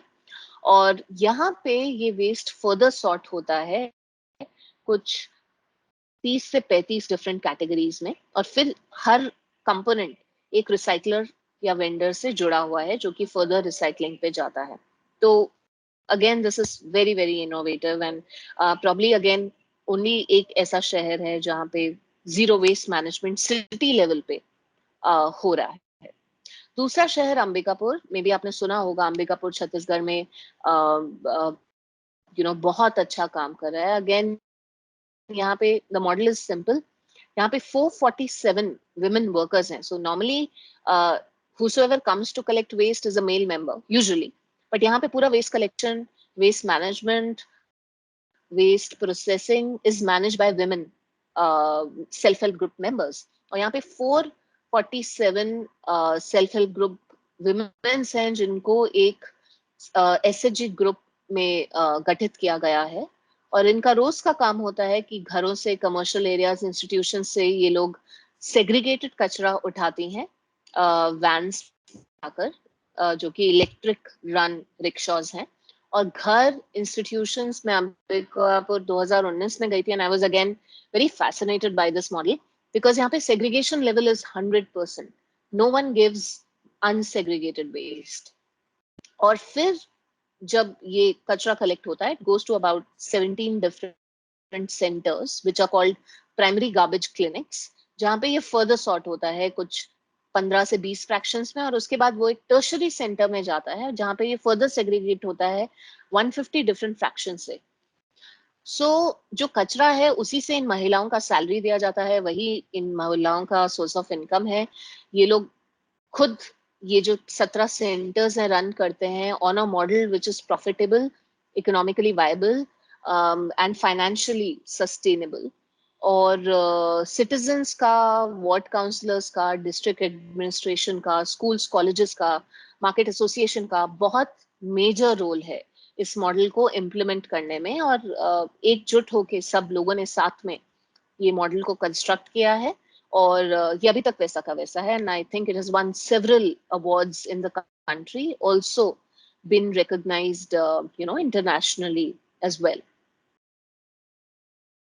उसके अलावा पंचकनी अगेन एक एजुकेशनल सिटी है महाराष्ट्र में, जहाँ पे बहुत सारे बोर्डिंग स्कूल्स हैं. And I am not sure if you know, but Panchgani is a zero waste city. Even Ambikapur is a zero waste city. Ambikapur शहर में कोई भी लैंडफिल नहीं है, तो जितना कचरा निकलता है वो पूरा का पूरा ट्रीट होता है. पंचकनी में कोई लैंडफिल नहीं है, जितना कचरा निकलता है वो पूरा ट्रीट होता है. तो अगेन दे हैव अ स्वच्छ भारत पॉइंट, जहाँ पे सारे इंस्टीट्यूशंस का वेस्ट, सारे घरों का वेस्ट आता है सेग्रीगेटेड फॉर्म में. अगर आप सेग्रीगेट नहीं करते तो पंचकनी में बहुत ज्यादा हेवी फाइन्स और पेनल्टीज हैं. वहाँ की जो मेयर है लक्ष्मी करड़कर, जो बहुत सालों से इस पे काम कर रही हैं, और उन्होंने इस मॉडल को, और मेरी बहुत अच्छी दोस्त भी हैं, और उन्होंने इस मॉडल को 7-8 साल में सेट किया. और आज की डेट में ये जो सरकार का भी इस साल का स्वच्छ भारत के अंडर फोकस है जीरो लैंडफिल सिटीज पे, तो इसको बहुत ज्यादा शहर को एक्नॉलेजमेंट मिला है. सारे इंस्टीट्यूशंस और जो बोर्डिंग स्कूल्स हैं इंस्टीट्यूशन लेवल पे अपना वेट वेस्ट ट्रीट करते हैं और अपना ड्राई वेस्ट कॉर्पोरेशन को देते हैं. तो अगेन ये एक बहुत ही बेहतरीन वार्ड, इस छोटा सा शहर है, सिर्फ 17 वार्ड्स हैं, पर यहाँ पे सेग्रीगेशन परसेंटेज 100% है, door to door collection efficiency 100% है, और अवेयरनेस बहुत ही अच्छा है, और ड्राई वेस्ट कलेक्शन का मैनेजमेंट बहुत ही अच्छा है. अब इन सब कुछ मॉडल्स को देख के I think what I wanted to share is कि स्कूल्स में, व्हाई स्कूल्स, आप सोचेंगे मैंने तो सिर्फ शहरों की बात कही, बट स्कूल्स में हमें क्लीनलीनेस को लेकर एक मूवमेंट क्यों करना चाहिए, और क्यों स्वच्छता स्कूल से शुरुआत हो, ये क्यों मैटर करता है. सबसे पहली बात कि इट्स इम्पोर्टेंट फॉर एजुकेटर्स, आप लोग teachers, to pass on best practices related to environment. सिर्फ waste management नहीं, पर sanitation, renewable energy, climate change, air pollution, water pollution. बहुत जरूरी है कि आप लोग इन मुद्दों के बारे में अपने स्टूडेंट से बात करें, सिर्फ क्लास में ही नहीं, बट एक्स्ट्रा जो एक्टिविटीज हैं उनको भी आप इन मुद्दों से जोड़ें, क्योंकि दिस इज समथिंग जो हम सब कलेक्टिवली फेस कर रहे हैं. As per solid waste management rules 2016 के जो हैं, and these are central rules, waste management का जो ओनस है या रिस्पॉन्सिबिलिटी है वो जनरेटर का है. तो schools are bulk waste generators. तो आपको अपना वेस्ट, चाहे वो सैनिटरी हो, चाहे वो हजार्डस हो, चाहे वो ऑर्गेनिक हो, चाहे वो ड्राई वेस्ट हो, स्कूल के लेवल पे ही रूल कहता है कि every bulk generator has to treat their waste, especially biodegradable waste at source. और जो चीज अनट्रीटेबल है वो एक ऑथराइज्ड वेंडर से लिंक्ड होना चाहिए. और जितनी भी हमने बेस्ट प्रैक्टिसेस को सुना, ऐसा नहीं है कि वो सिटी लेवल पे इम्प्लीमेंट हो सकती हैं, वो माइक्रो लेवल पे भी आप इम्प्लीमेंट कर सकते हैं. ऐसे बहुत से स्कूल्स हैं जिन्होंने माइक्रो लेवल पे, अगर हो पाया मैं आपको वो वीडियोस दिखाऊंगी जरूर, माइक्रो लेवल पे उन्होंने कुछ बेस्ट केस स्टडीज इम्प्लीमेंट किए हैं, लर्निंग्स लेके और ट्रैवल करके और कुछ ऐसे शहरों में जाकर. सो जैसा कि मैंने कहा, as per solid waste management rules 2016, schools को ऐसा सिस्टम क्रिएट करना है टू सपोर्ट सेग्रीगेशन एंड अपना वेस्ट खुद मैनेज करें. जैसा कि मैंने कहा, as per the rules schools come under bulk waste generator. Schools को करना है कि हर क्लासरूम में, हर कॉरिडोर में, आपके बाथरूम वाले एरिया में, कैंटीन एरिया में सेग्रीगेटेड वेस्ट कलेक्शन हो। अगर आप क्लासरूम लेवल से ही ये रखें तो एक बहुत अच्छा इम्पैक्ट पड़ता है, क्योंकि बच्चों की स्कूल में तो आदत बनी जाएगी सेग्रीगेटेड वेस्ट अलग अलग डस्टबिन में डालने की, पर वो घर जाकर अपने पेरेंट्स को भी बोलेंगे कि आपने 3 डस्टबिन क्यों नहीं रखे हैं। और जितना भी आपका स्कूल का रिसाइक्लेबल मटेरियल है, आप इंश्योर करें कि उसे आप एक ऑथराइज्ड रिसाइकलर को या ऑथराइज्ड पिकर को ही दे। और जितना भी बायोडिग्रेडेबल वेस्ट है, सॉलिड वेस्ट मैनेजमेंट रूल्स कहता है कि क्योंकि स्कूल्स बल्क जनरेटर हैं, उनको अपना गीला कचरा खुद मैनेज करना है, और जो रेजिडुअल वेस्ट है वो आप म्युनिसिपैलिटी को या ऑथराइज्ड लोकल बॉडी को दे सकते हैं। क्या क्या बेस्ट प्रैक्टिसेस आप अडॉप्ट कर सकते हैं? सबसे पहले सेग्रीगेशन इनटू 3 स्ट्रीम्स, क्योंकि हमारा रूल भी ऐसा कहता है। अगर आपको ज्यादा करना है आप कर सकते हैं, उसमें कोई मनाही नहीं है। आप कंपोस्टिंग करवाएं स्कूल में इन सीटू, या अगर आपके पास ज्यादा बजट है you can request your admin to install a biogas plant. अब ये यूनिट्स डेमोन्स्ट्रेशन यूनिट्स भी बन जाएंगे फॉर स्टूडेंट्स टू लर्न कि कंपोस्टिंग कैसे होता है, बायोगैस जनरेट कैसे होता है। And you can have different models. Biogas से आप स्ट्रीट लाइट कर सकते हैं, so you could connect it to lighting of your school, maybe one section. जितना भी स्कूल का रिसाइक्लेबल वेस्ट है, यू हैव टू इंश्योर कि आप उसे अलग अलग कलेक्ट करें और उसे एक ऑथराइज्ड वेंडर को ही दें। रैंडमली उसको आप कहीं फेंके ना। और जितना आपका सैनिटरी और बायोमेडिकल वेस्ट है, उसे आप अगेन म्युनिसिपैलिटी को दें। आपके स्कूल में अगर इंसिनरेटर इंस्टॉल्ड है तो वो भी चलेगा, but you have to ensure कि आप इस वेस्ट को अच्छे से डिस्पोज करें। तीसरी चीज जो आप कर सकते हैं कि आप अपने स्कूल लेवल पे ऑडिट्स करवाएं। जैसे कि मैंने कहा अभी रिसेंट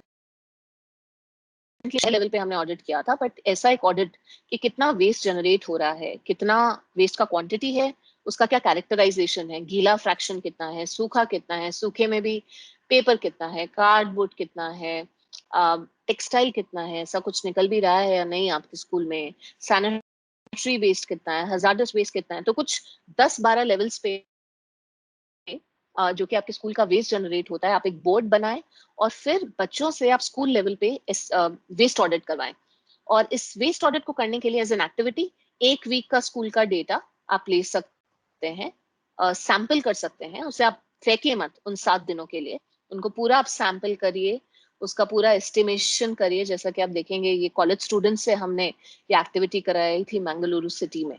और आप स्टूडेंट्स के ग्रुप बनाइए और उनको अलग अलग एक्सरसाइजेस में बांटिए। कितना वेस्ट स्कूल का निकल रहा है, उसको अलग अलग भाग में सॉर्ट करिए, और क्या क्या अलग अलग चीजों का कैरेक्टराइजेशन है, और कितना वेस्ट स्कूल डिस्पोज कर रहा है, कितना वेस्ट स्कूल के लेवल पे ही ट्रीट कर रहा है। तो ये सारे आंकड़े आपको एक छोटे से ऑडिट से आ सकते हैं।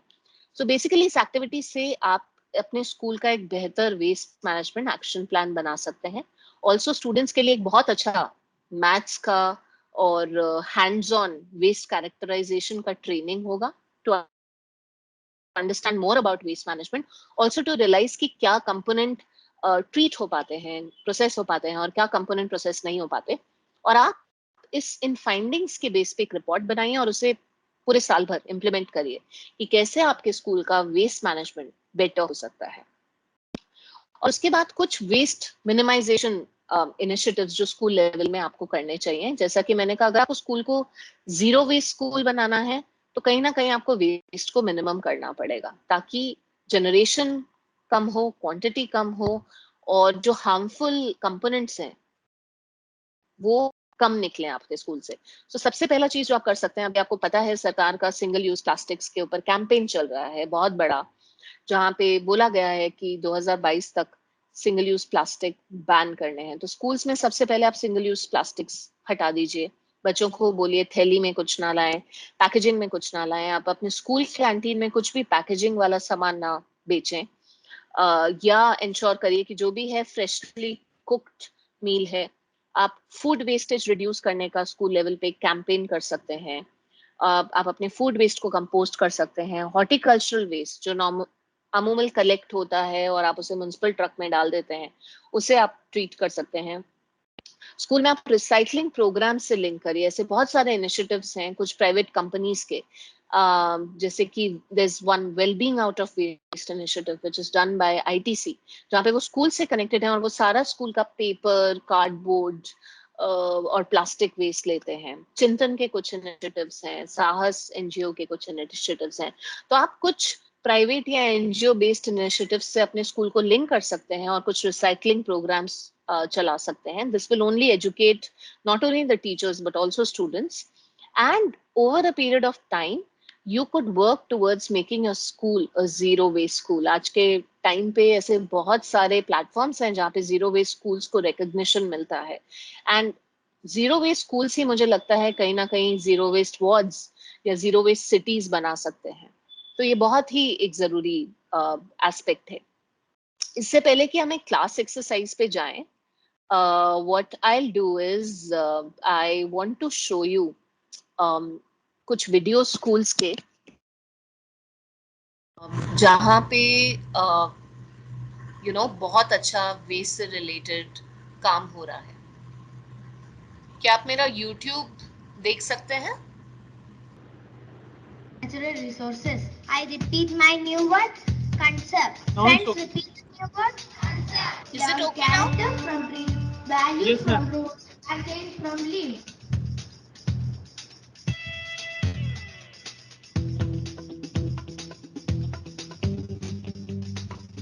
This year we have started the biogas plant, the water harvesting system, and also tried to reduce electricity consumption in our school.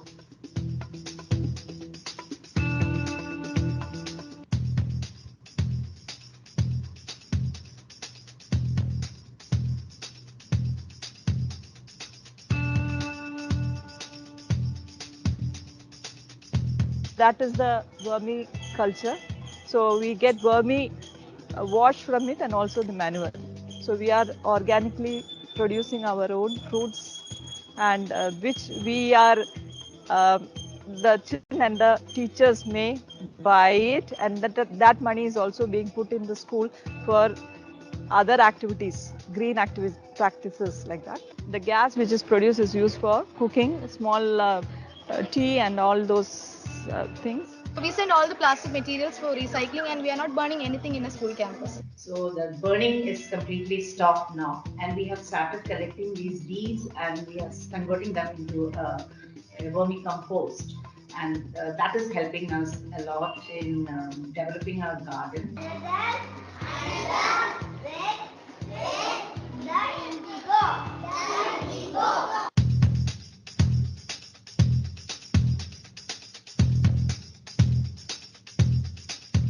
So in our school, children only bring homemade food, no packaged food. In Mrs. Shamla ma'am, she also initiated a program about avoiding plastic and use of metal, steel, bottle and tiffin. So it was a super hit program or campaign in our school.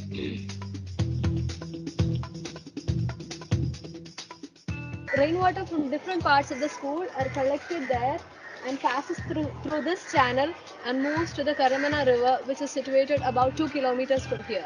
Thus, the groundwater is replenished and we help to save the environment.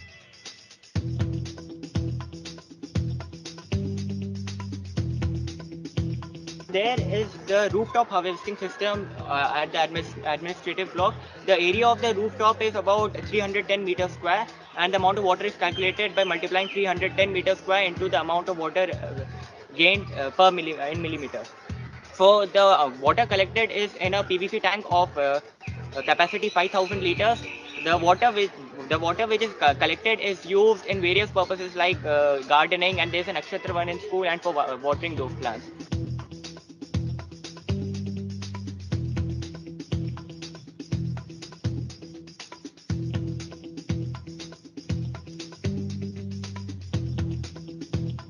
So our team consisting of 6 members took a survey on energy conservation. So from the survey, we came to know how much amount our school, KV Pangur, consumed. We have reduced this due to by using LED lights, and we are reducing it by using only 2 tube lights in sunny season, and in rainy season we are switching off all the fans. That also has brought down the electricity consumption from last year. Last year it was around 1 lakh rupees we had to pay, and this year it has come down to 40,000 rupees. So that is a huge gain, I feel. KVS is taking out the initiative. They have already asked us the roof area, how much we are having. We have already given to them, and maybe in the near future we are going to get the solar panels also. Now I understood. So KV Pangot is an eco-friendly school. I wish my school also takes these kind of steps. Be kind. Be kind. To plants and animals. To plants and animals. Jai Hind. Jai Hind.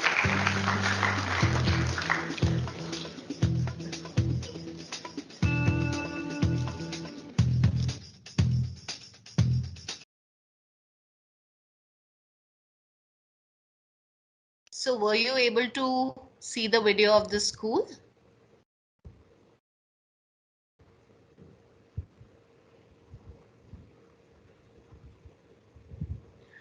I'll show for another school, which is Queens Valley.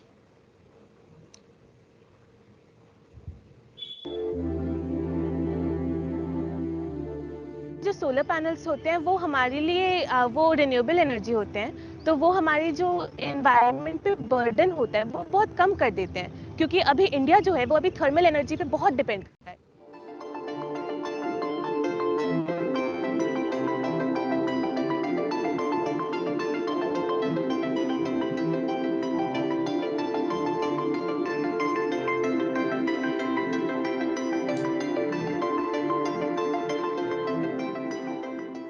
जब हम renewable energy पे switch करते हैं, एक तो वो long run में cost effective होते हैं, और दूसरा तो वो पोल्यूशन बहुत कम करते हैं और ग्लोबल वार्मिंग को भी कम कर देते हैं।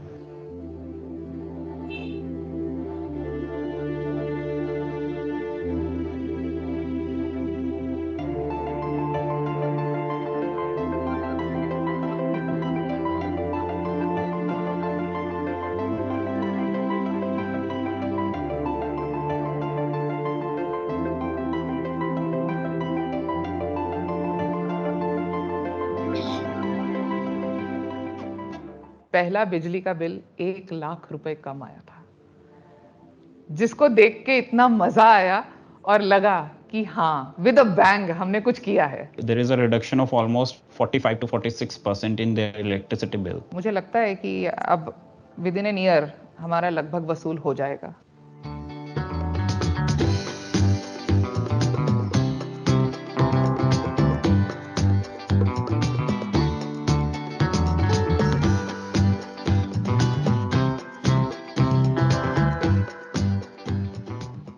We are associated with the Green School for a very long time, and throughout this journey हमने सबसे पहली चीज़ यही सीखी कि अगर आपको अपने आप को बचाना है, अपने एनवायरनमेंट को बचाना है, तो आपको छोटे छोटे स्टेप्स लेने पड़ेंगे। जब ग्रीन स्कूल प्रोग्राम शुरू हुआ तो उससे इतना ज़बरदस्त मोटिवेशन मिला कि स्कूल में एक ग्रीन वॉरियर्स की टीम क्रिएट हुई।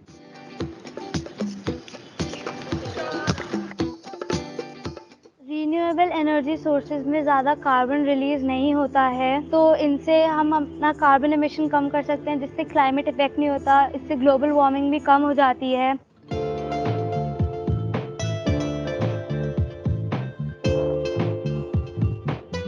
ओल्ड स्कूल ऑफ थॉट होने की वजह से उनके साथ मेजर प्रॉब्लम क्या थी कि क्या ये सक्सेसफुल रहेगा? जैसे आज का मौसम है, बादल हैं बाहर, ऐसे में क्या होगा? तब क्या स्कूल में बिजली नहीं होगी? तब उनको ग्रेजुअली ऑलमोस्ट एजुकेट करना पड़ा कि ऐसा नहीं है, ये मेन ग्रिड में जाएगा, मेन ग्रिड से जैसे पहले बिजली सप्लाई हो रही है उस तरह से होगी। Your cost of generation from the panel that you put up on the roof of your school is much less compared to what you will otherwise pay to the DISCOM for that power which is coming in through the distribution company.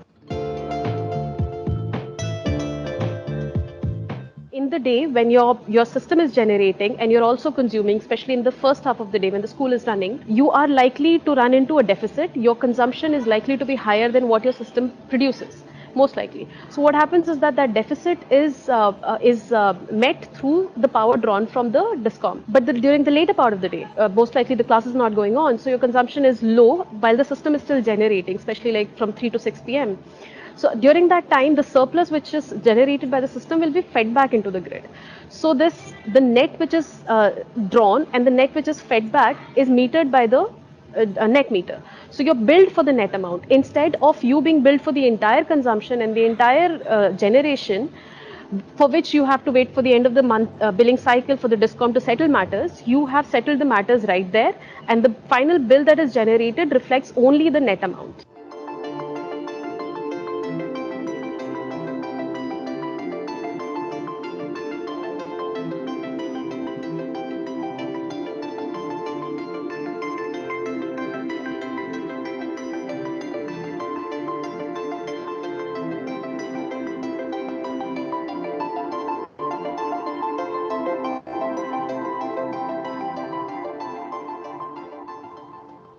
आज अगर मैं 80 kilowatt की बात करूं तो it will cost around 46 to 47 lakhs complete installation including the handing over and operation of the project for at least 1 year. But कुछ projects ऐसे भी हैं डिपेंडिंग ऑन कि आसपास का दिल्ली एनसीआर में कोई प्रोजेक्ट होता है तो हम उसमें जो ONM है वो 1 ईयर से बढ़ाकर उसे 5 years कर देते हैं सो दैट स्कूल के लिए भी थोड़ा ईजी रहे एंड वहाँ का जो मेंटेनेंस स्टाफ है उसको भी वो फिर इजीली हैंडल कर लेते हैं क्योंकि धीरे धीरे हमको भी नॉलेज हो जाती है उस चीज़ की कि how to handle the different equipment.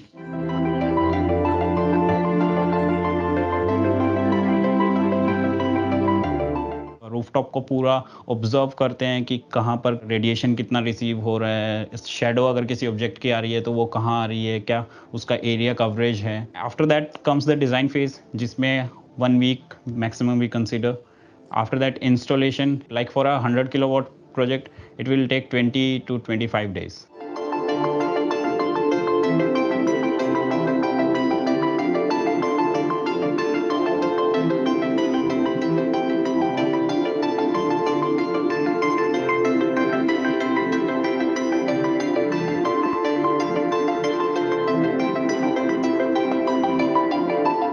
गंदगी होगी तो आपका पावर जनरेशन कम हो जाएगा. हम तो प्रेशर पंप से धोते हैं और उसको कभी कभी वाइप भी कराते हैं. गीले कपड़े से वाइप किया जाता है सारे सोलर पैनल.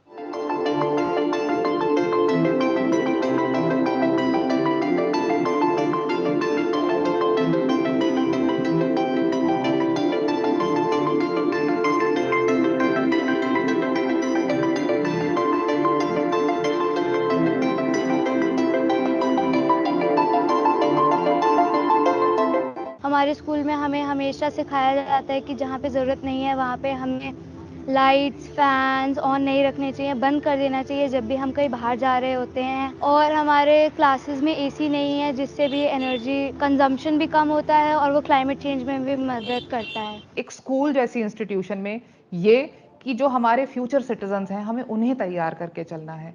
उनके अंदर ये एक छोटा सा पॉइंट या छोटा सा बीज बोना है कि मैं अकेला भी डिफरेंस क्रिएट कर सकता हूँ. हमने हमारे पेरेंट्स को इसके बारे में बताया एंड जिस सोसाइटी में हम रहते हैं उसको हमने उसकी मैनेजमेंट को बताया कि हम भी ये यूज़ कर सकते हैं. क्लाइमेट चेंज पे बहुत ही बड़ा इम्पैक्ट पड़ेगा if we switch to renewable sources of energy rather than using fossil fuel.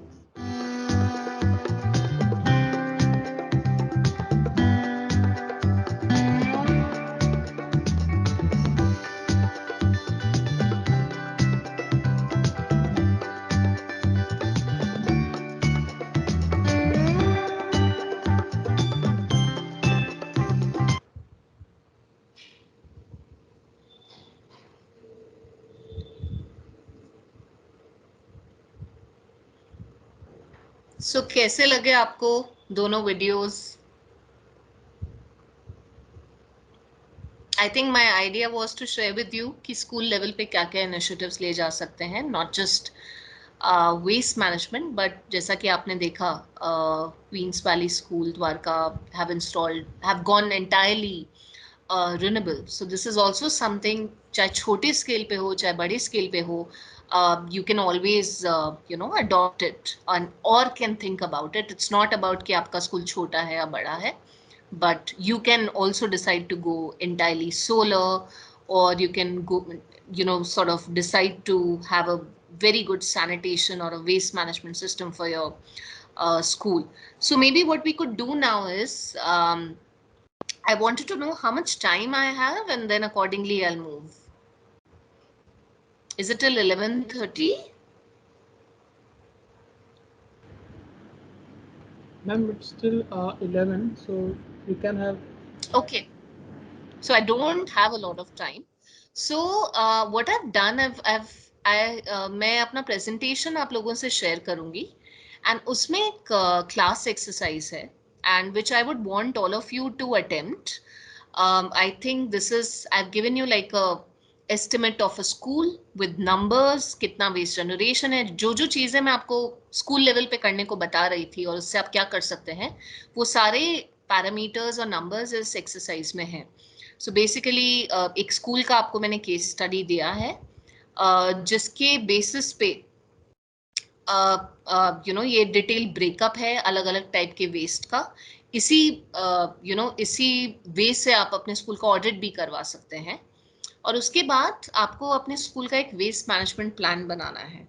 So I would request all of you to do attempt this class exercise, and let me know. You can always write to me. You can find me on Twitter and Instagram, which are my official handles, and can connect with me, where I also am in a lot of my social media handles. I share a lot of information on zero waste and how can at various levels, even at individual level, you could go zero waste. So आप मुझे mail कर सकते हैं, you can message me on Instagram, you can add me there. So yeah, some ways through which you could connect with me, but briefly, I'll also share this entire presentation with CCRT, and they can share it with you as material. But yeah, I mean, if you have any questions, I can take a few questions from your side.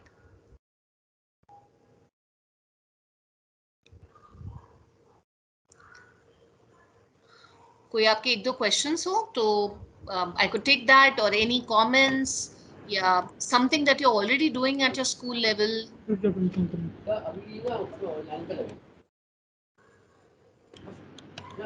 Teachers, you can raise your hand so that we can unmute you and you can raise your query.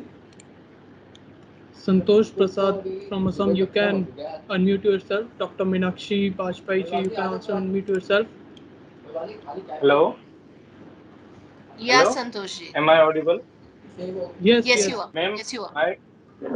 Madam, myself Santosh Kumar Prasad from Assam, Tinsukia. मेरा question ये है कि जैसे कि आपने जो जितना कुछ भी बताया वो सब बहुत ही सही प्रोजेक्ट है, और ये सब के बारे में मैंने खुद से भी स्टडी किया है और थोड़ा बेसिक नॉलेज मुझे भी इस बारे में था. लेकिन जैसा कि हम लोग अभी यहाँ पे गांव और जो है इंटीरियर एरिया में हम लोग रहते हैं, तो यहाँ पे जो है हमारे पास जो इस तरह के जो वेंडर्स नहीं है, जो कि इस तरह के वेंडर्स अवेलेबल नहीं है जो कि हम लोग का वेस्ट यहाँ से मैनेज करके ले जा सके. और सेकंड जो मेन क्वेश्चन है वो ये है कि यहाँ पे हम लोग जब भी ये हमारे स्कूल में मतलब प्लास्टिक वेस्ट उतना ज़्यादा बनता ही नहीं है, बहुत कम जो जनरेट होता है. तो उस वेस्ट को तो हम लोग इधर उधर फेंक नहीं सकते. हमारे पास सिर्फ एक ही ऑप्शन बच जाता है कि हमें उसे जलाना पड़ता है, क्योंकि उसे हम डंप नहीं कर सकते हैं. तो उस प्लास्टिक वेस्ट को हम जलाने की जगह और उसे रिसाइकल करने का भी कोई ऑप्शन नहीं होता, क्योंकि जो भी प्लास्टिक वेस्ट जो जनरेट होता है वो जनरली जो है वो जैसे कुछ रैपर्स हो गए या फिर कुछ हो गए, इस तरह का चीज रहता है. तो उसको हम लोग मतलब किस तरह से उसे नहीं जलाकर किसी और तरीके से कोई यूज कर सकते हैं क्या, या उसको जलाना ही एक फाइनल जो है हमारे पास ऑप्शन रहता है? इस बारे में कुछ आप हेल्प कीजिए madam. Santosh ji, I would suggest कि plastic burning is not sustainable, क्योंकि आप जिस एरिया में भी बर्न करेंगे तो एक तो वो सॉइल को कंटामिनेट करेगा, हवा को कंटामिनेट करेगा, और अगर आपका स्कूल उस एरिया के आसपास है तो उसमें जो फ्यूरॉन्स और डायोक्सिन्स और ऐसे कार्सिनोजेनिक कंपोनेंट्स होते हैं वो इवन हेल्थ के लिए अच्छे नहीं हैं बच्चों के लिए. तो सबसे पहले तो आई वुड एडवाइस कि स्टॉप बर्निंग प्लास्टिक्स. आप स्कूल में बहुत अच्छा है अगर आपके स्कूल में मिनिमम टू मिनिमम प्लास्टिक आता है. आप ये कर सकते हैं कि एक तो सेग्रीगेट करिए स्कूल में, प्लास्टिक को अलग से आप स्टॉक करके रख सकते हैं. आई एम श्योर इजीली आप एक बोरे में, अगर जनरेशन बहुत कम है तो एक दो बोरे में over a period of time आप उसको भर के रख सकते हैं, और अगर कोई म्युनिसिपल कलेक्शन सिस्टम है या किसी जगह कोई निगम का या काउंसिल का गाड़ी आता है, तो आप मंथली बेसिस पे या 15 दिन के बेसिस पे उनसे टाई अप करके उनको कलेक्ट करने को बोल सकते हैं। वो एक सबसे फिजिबल ऑप्शन है, बट किसी भी लेवल पे उसको बर्न मत करिए, बहुत हानिकारक रहता है। मैंने आप सबसे रिक्वेस्ट है कि इफ प्लास्टिक इज आप मैनेज नहीं कर पा रहे हैं तो उसे आप बर्न एटलीस्ट मत करिए। आप उसे स्टॉक कर सकते हैं क्योंकि वो बहुत इजीली कंप्रेस हो जाता है। अगर पैकेजिंग वेस्ट है तो आप उसे बहुत टाइम तक स्टॉक कर सकते हैं। आई एम श्योर स्कूल में कोई शेड या ऐसा स्टोर जरूर होता है जहाँ पे आप ऐसी चीजें रख सकते हैं, और उसके बाद 6 महीने में, 15 दिन में या 1 महीने में, डिपेंडिंग ऑन कितना क्वांटिटी है, आप उसे किसी काउंसिल, अगर आपका नगर पंचायत में स्कूल है तो उस कलेक्शन के थ्रू या सिटी कलेक्शन के थ्रू आप म्युनिसिपैलिटी से टाई अप कर सकते हैं। तो और इसके अलावा भी अगर आपको दिक्कत आए तो please you can always reach out to me, I will see what I could do. अगर मुझे उस एरिया की कुछ जानकारी हुई तो जरूर। Thank you ma'am. कोई और सवाल? मैम मेरी आवाज आ रही है आप तक? बिल्कुल बिल्कुल आ रही है। जी हाँ, नमस्कार मैम। नमस्कार सर, मैं डॉक्टर मीनाक्षी वाजपेयी, रायपुर छत्तीसगढ़ से। मैम मैंने एक छोटा सा ग्रुप बनाया है रायपुर में, युवा संगनी के नाम से, जो नो प्लास्टिक पे ही हम काम कर रहे हैं। और सिंगल यूज प्लास्टिक के लिए मैडम जो पॉलीथीन में सब्जियां हैं और फ्रूट्स हैं, वहाँ जा जा के हम उनको मोटिवेट करते हैं। और प्लास्टिक कप्स में जो चाय बांटते थे उनको हमने मोटिवेट किया, उनको हमने सम्मान किया और उनसे कहा, पहले तो उन्हें 2-3 बार हमने समझाया कि आप इसको यूज़ ना करें, कागज़ का यूज़ करें, कागज़ के कप का। वो मान गए तो हमने उनका सम्मान किया।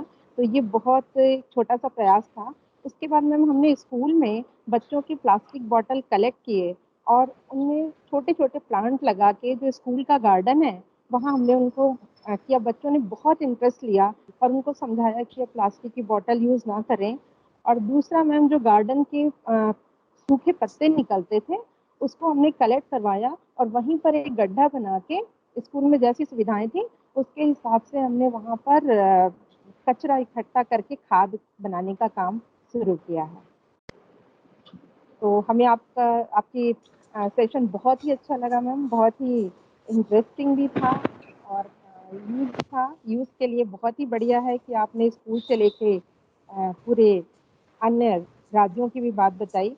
और मैम एक चीज़ मैं और बताना चाहूँगी, रायपुर छत्तीसगढ़ में नगर निगम के द्वारा, जैसा आपने बताया, 2 डस्टबिन प्रोवाइड किए गए हैं, जिसमें नीले डस्टबिन में सूखा कचरा और ग्रीन डस्टबिन में गीला कचरा इकट्ठा करके नगर निगम की गाड़ियाँ आती हैं और वो कलेक्ट करती हैं। ये प्रयास छत्तीसगढ़ से हो रहा है। Thank you ma'am. Thank you doctor Meenakshi. मुझे बहुत अच्छा लगा आपने बताया जो आप कर रही हैं। आई थिंक ये बहुत ज़रूरी है। प्लास्टिक को बैन करवाना ही नहीं या उसका यूज़ कम करवाना ही नहीं, बट लोगों को या स्टूडेंट्स को उसके ऑल्टरनेटिव्स भी बताना। तो कि अगर हम ये यूज़ ना करें तो ऐसा कौन सा सस्टेनेबल या ग्रीन ऑप्शन है जो हम यूज़ कर सकते हैं। तो प्लीज़ आप इस काम को जारी रखिए और आई थिंक बाकी टीचर्स भी इससे बहुत इंस्पिरेशन ले सकते हैं। So thank you so much for sharing, Dr. Meenakshi. Anyone else? or Sandeep ji, I could hand it over to you. Time की हमेशा कमी रहती है. There's always so much. एक दो और ले लेते हैं मैम। छत्तीसगढ़ से एक और मैम है, आशा उज्जैनी, और मणिपुर से। एक्चुअली हमारे नॉर्थ ईस्ट के स्टेट्स के पार्टिसिपेशन थोड़े कम हो जाते हैं कभी कभी, तो मणिपुर से हमारे लोग जुड़े हुए हैं। मणिपुर से मैम ने हैंड रेज किया था। मैम प्लीज आप बात करें स्वाति मैम से। नॉर्थ ईस्ट में हमने कुछ एग्जाम्पल्स भी बनाए हैं, जैसे आप देखें सिक्किम को ग्रीन स्टेट और क्लीन स्टेट का दर्जा हमने दिया है ना। उस तरीके से हमारे नॉर्थ ईस्ट में भी अच्छे काम हो रहे हैं। तो मणिपुर का कुछ अगर वो शेयर करना चाहते हैं मैम, आप बताएं। श्रीवास्तव मैम है, श्रीवास्तवा देवनाथ असम से। Another 7 people are also there. इसमें मैम साइंस के काफी टीचर्स हैं और आपने जो टेक्निकल चीजें बताई ना, वो तो थोड़ा वो इग्नाइटेड ब्रेन है टीचर्स तो वो आपसे कुछ शेयर करना चाहते हैं। बिल्कुल। Hello, sir. From Manipur, Assam, yes. Manipur, sir, my name is. Good morning, sir. I forgot about you in yesterday because I was very nervous. Good morning, Sandeep, sir. Good morning, ma'am. मैं मणिपुर से हूँ. My name is Vaishnavi Vinita Devi. Ma'am, I would like to share that our government distributed dustbin for dry and wet waste.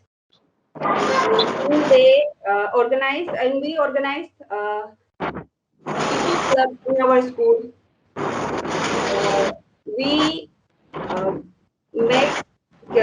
We use the decomposable material, waste materials in our kitchen gardens.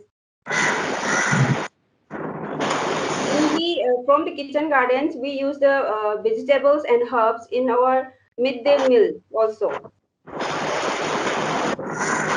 our school, in Manipur, our schools are declared plastic-free zones.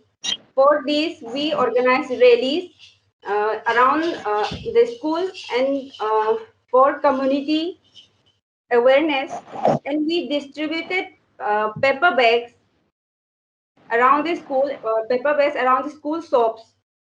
So we awareness jagaya ki instead of using plastic bags, we can use paper bags also.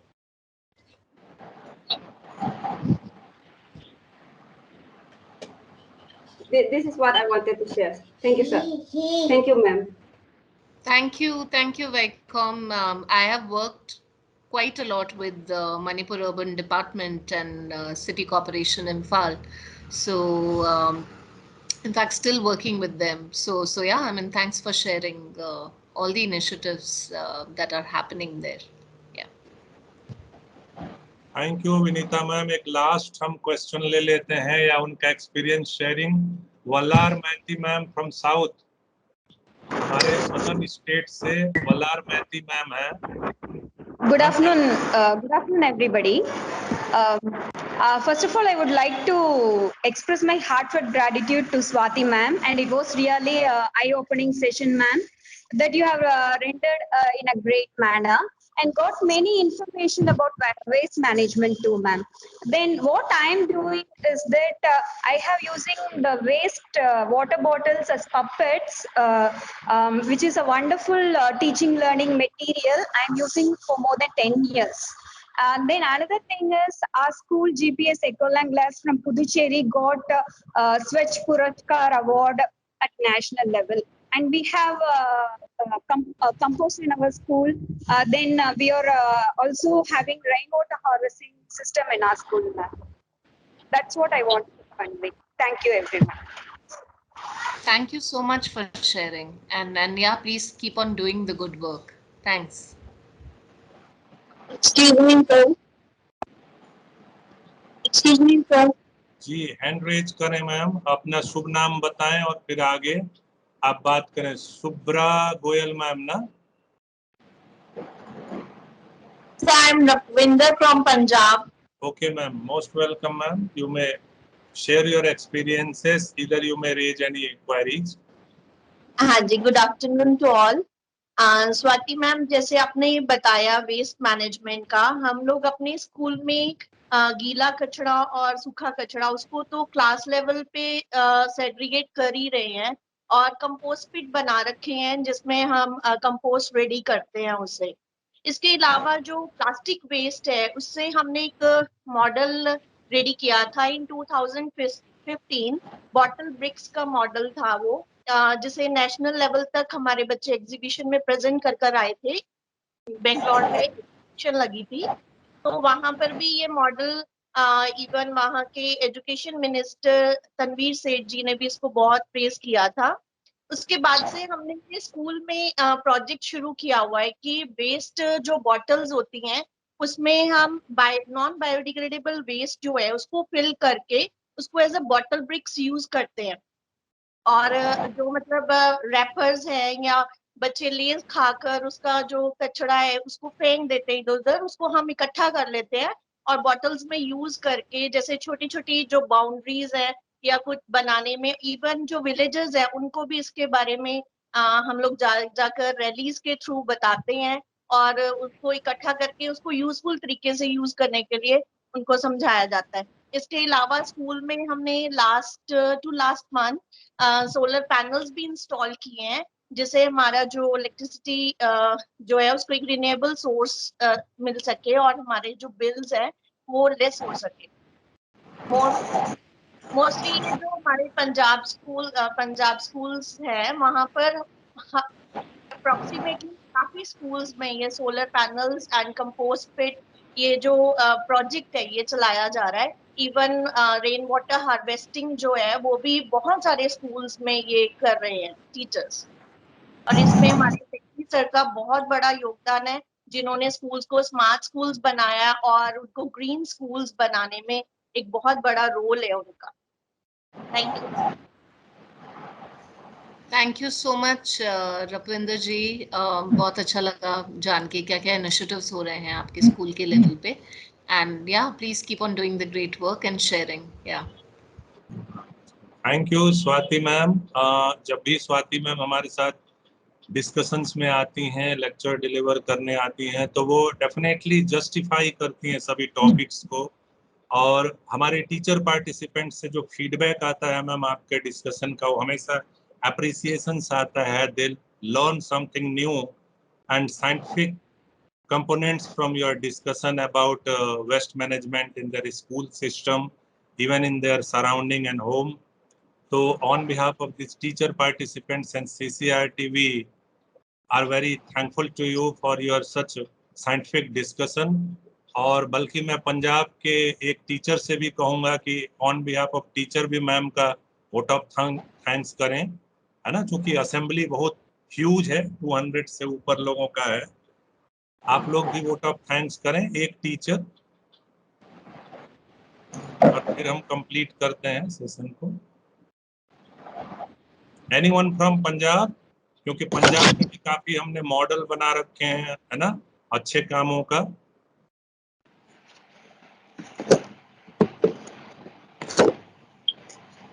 कोई नहीं है ready?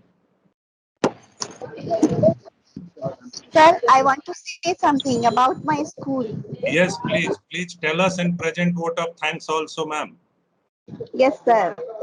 Sir, of course. Sir, firstly, I want to introduce myself. I'm Shubhra Goel, Assistant Teacher Science in Composite School, Kasimpur, Block Akrabad, in District Aligarh. I'm from Uttar Pradesh. Sir, I'm belong to block level school. So, but sir, my school is selected as a model school, that is Utkarsh Vidyalaya, out of the district.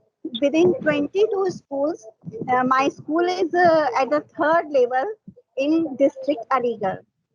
Sir, मेरे school में बहुत ही innovative कार्य हुए हैं, जिसमें कि BSc जिला विशिष्ट शिक्षा अधिकारी महोदय की तरफ से हमारे स्कूल में रेन वाटर हार्वेस्टिंग का प्रोग्राम स्टार्ट किया जा रहा है। सर, हमारे स्कूल में सिस्टम इंट्रोड्यूस होने वाला है। और सर, ये जिस तरह से हम अभी मैडम डिस्कस कर रही थी कंपोस्ट पिट के लिए या बायोडिग्रेडेबल मैन्योर के लिए, सर इसके लिए मैंने अपने विद्यालय में एक छोटे लेवल पे, क्योंकि सर हमारा विलेज लेवल के स्कूल्स होते हैं, ब्लॉक लेवल पे, सर हम इतना वाइडली नहीं इस कार्य को कर पाते हैं। लेकिन फिर भी सर, जैसे कि हमारे यहाँ स्कूल में कुछ डस्टबिन जैसे सर टूट जाते हैं, या गमले ऐसे होते हैं सर जिनको कि हम प्लांटेशन नहीं कर पाते हैं, उन्हें हम उसमें जो ड्राई लीव्स हैं सर, हमारे यहाँ बहुत ग्रीनरी है स्कूल के अंदर, प्लांटेशन हम सभी टीचर्स ने किया हुआ है। तो जितनी भी ड्राई लीव्स होती हैं, या सर हमारे यहाँ जैसे मिड डे मील में बच्चों को फ्रूट्स मिलते हैं, तो बनाना लीव्स जैसे रहती हैं, वो पील्स रहते हैं, तो उनको हम गमलों में डाल के, लीव्स डाल के सर ये बायोडिग्रेडेबल मैन्योर प्रिपेयर करते हैं। और सर हमारे अपने जितने भी प्लांट्स छोटे छोटे हैं उनके लिए हम इस प्रकार से एक बायोडिग्रेडेबल मैन्योर तैयार करने की कोशिश करते हैं सर। और इसमें एक तरीके से प्रैक्टिकल हो जाता है बच्चों के लिए, कुछ उनके लिए रिक्रिएशन हो जाता है, और सर हमें भी इस कार्य में बहुत अच्छा लगता है। So nice of you, ma'am. आपके स्टेट का, आपके स्कूल का आपने शेयर किया, और आपने ये भी बताया कि आपके डीओ सर से आपको आपके अथॉरिटीज से they are very supportive to you and you are implementing these programs. So definitely with coordination and approval of our authorities only we implement such programs, and then only we can say we are successful. और तभी ये संभव हो पाता है। और आप vote of thanks करने मैम को थैंक्स करें तो हम आगे बढ़े ना। मैम सुब्रा मैम जी। जी sir. Okay, then on behalf of teachers and CCRT, again we thank you, Madam Swati, for your wonderful presentation on given subject. Thank you everyone. We will have now 15 minutes tea break, then continue, we'll resume the next class. Thank you, Swati ma'am. Thank you again to all teachers. Thank you so much, Dr. Sandeep and everyone. It was lovely interacting with all of you as always. Thank you. Thank you very much.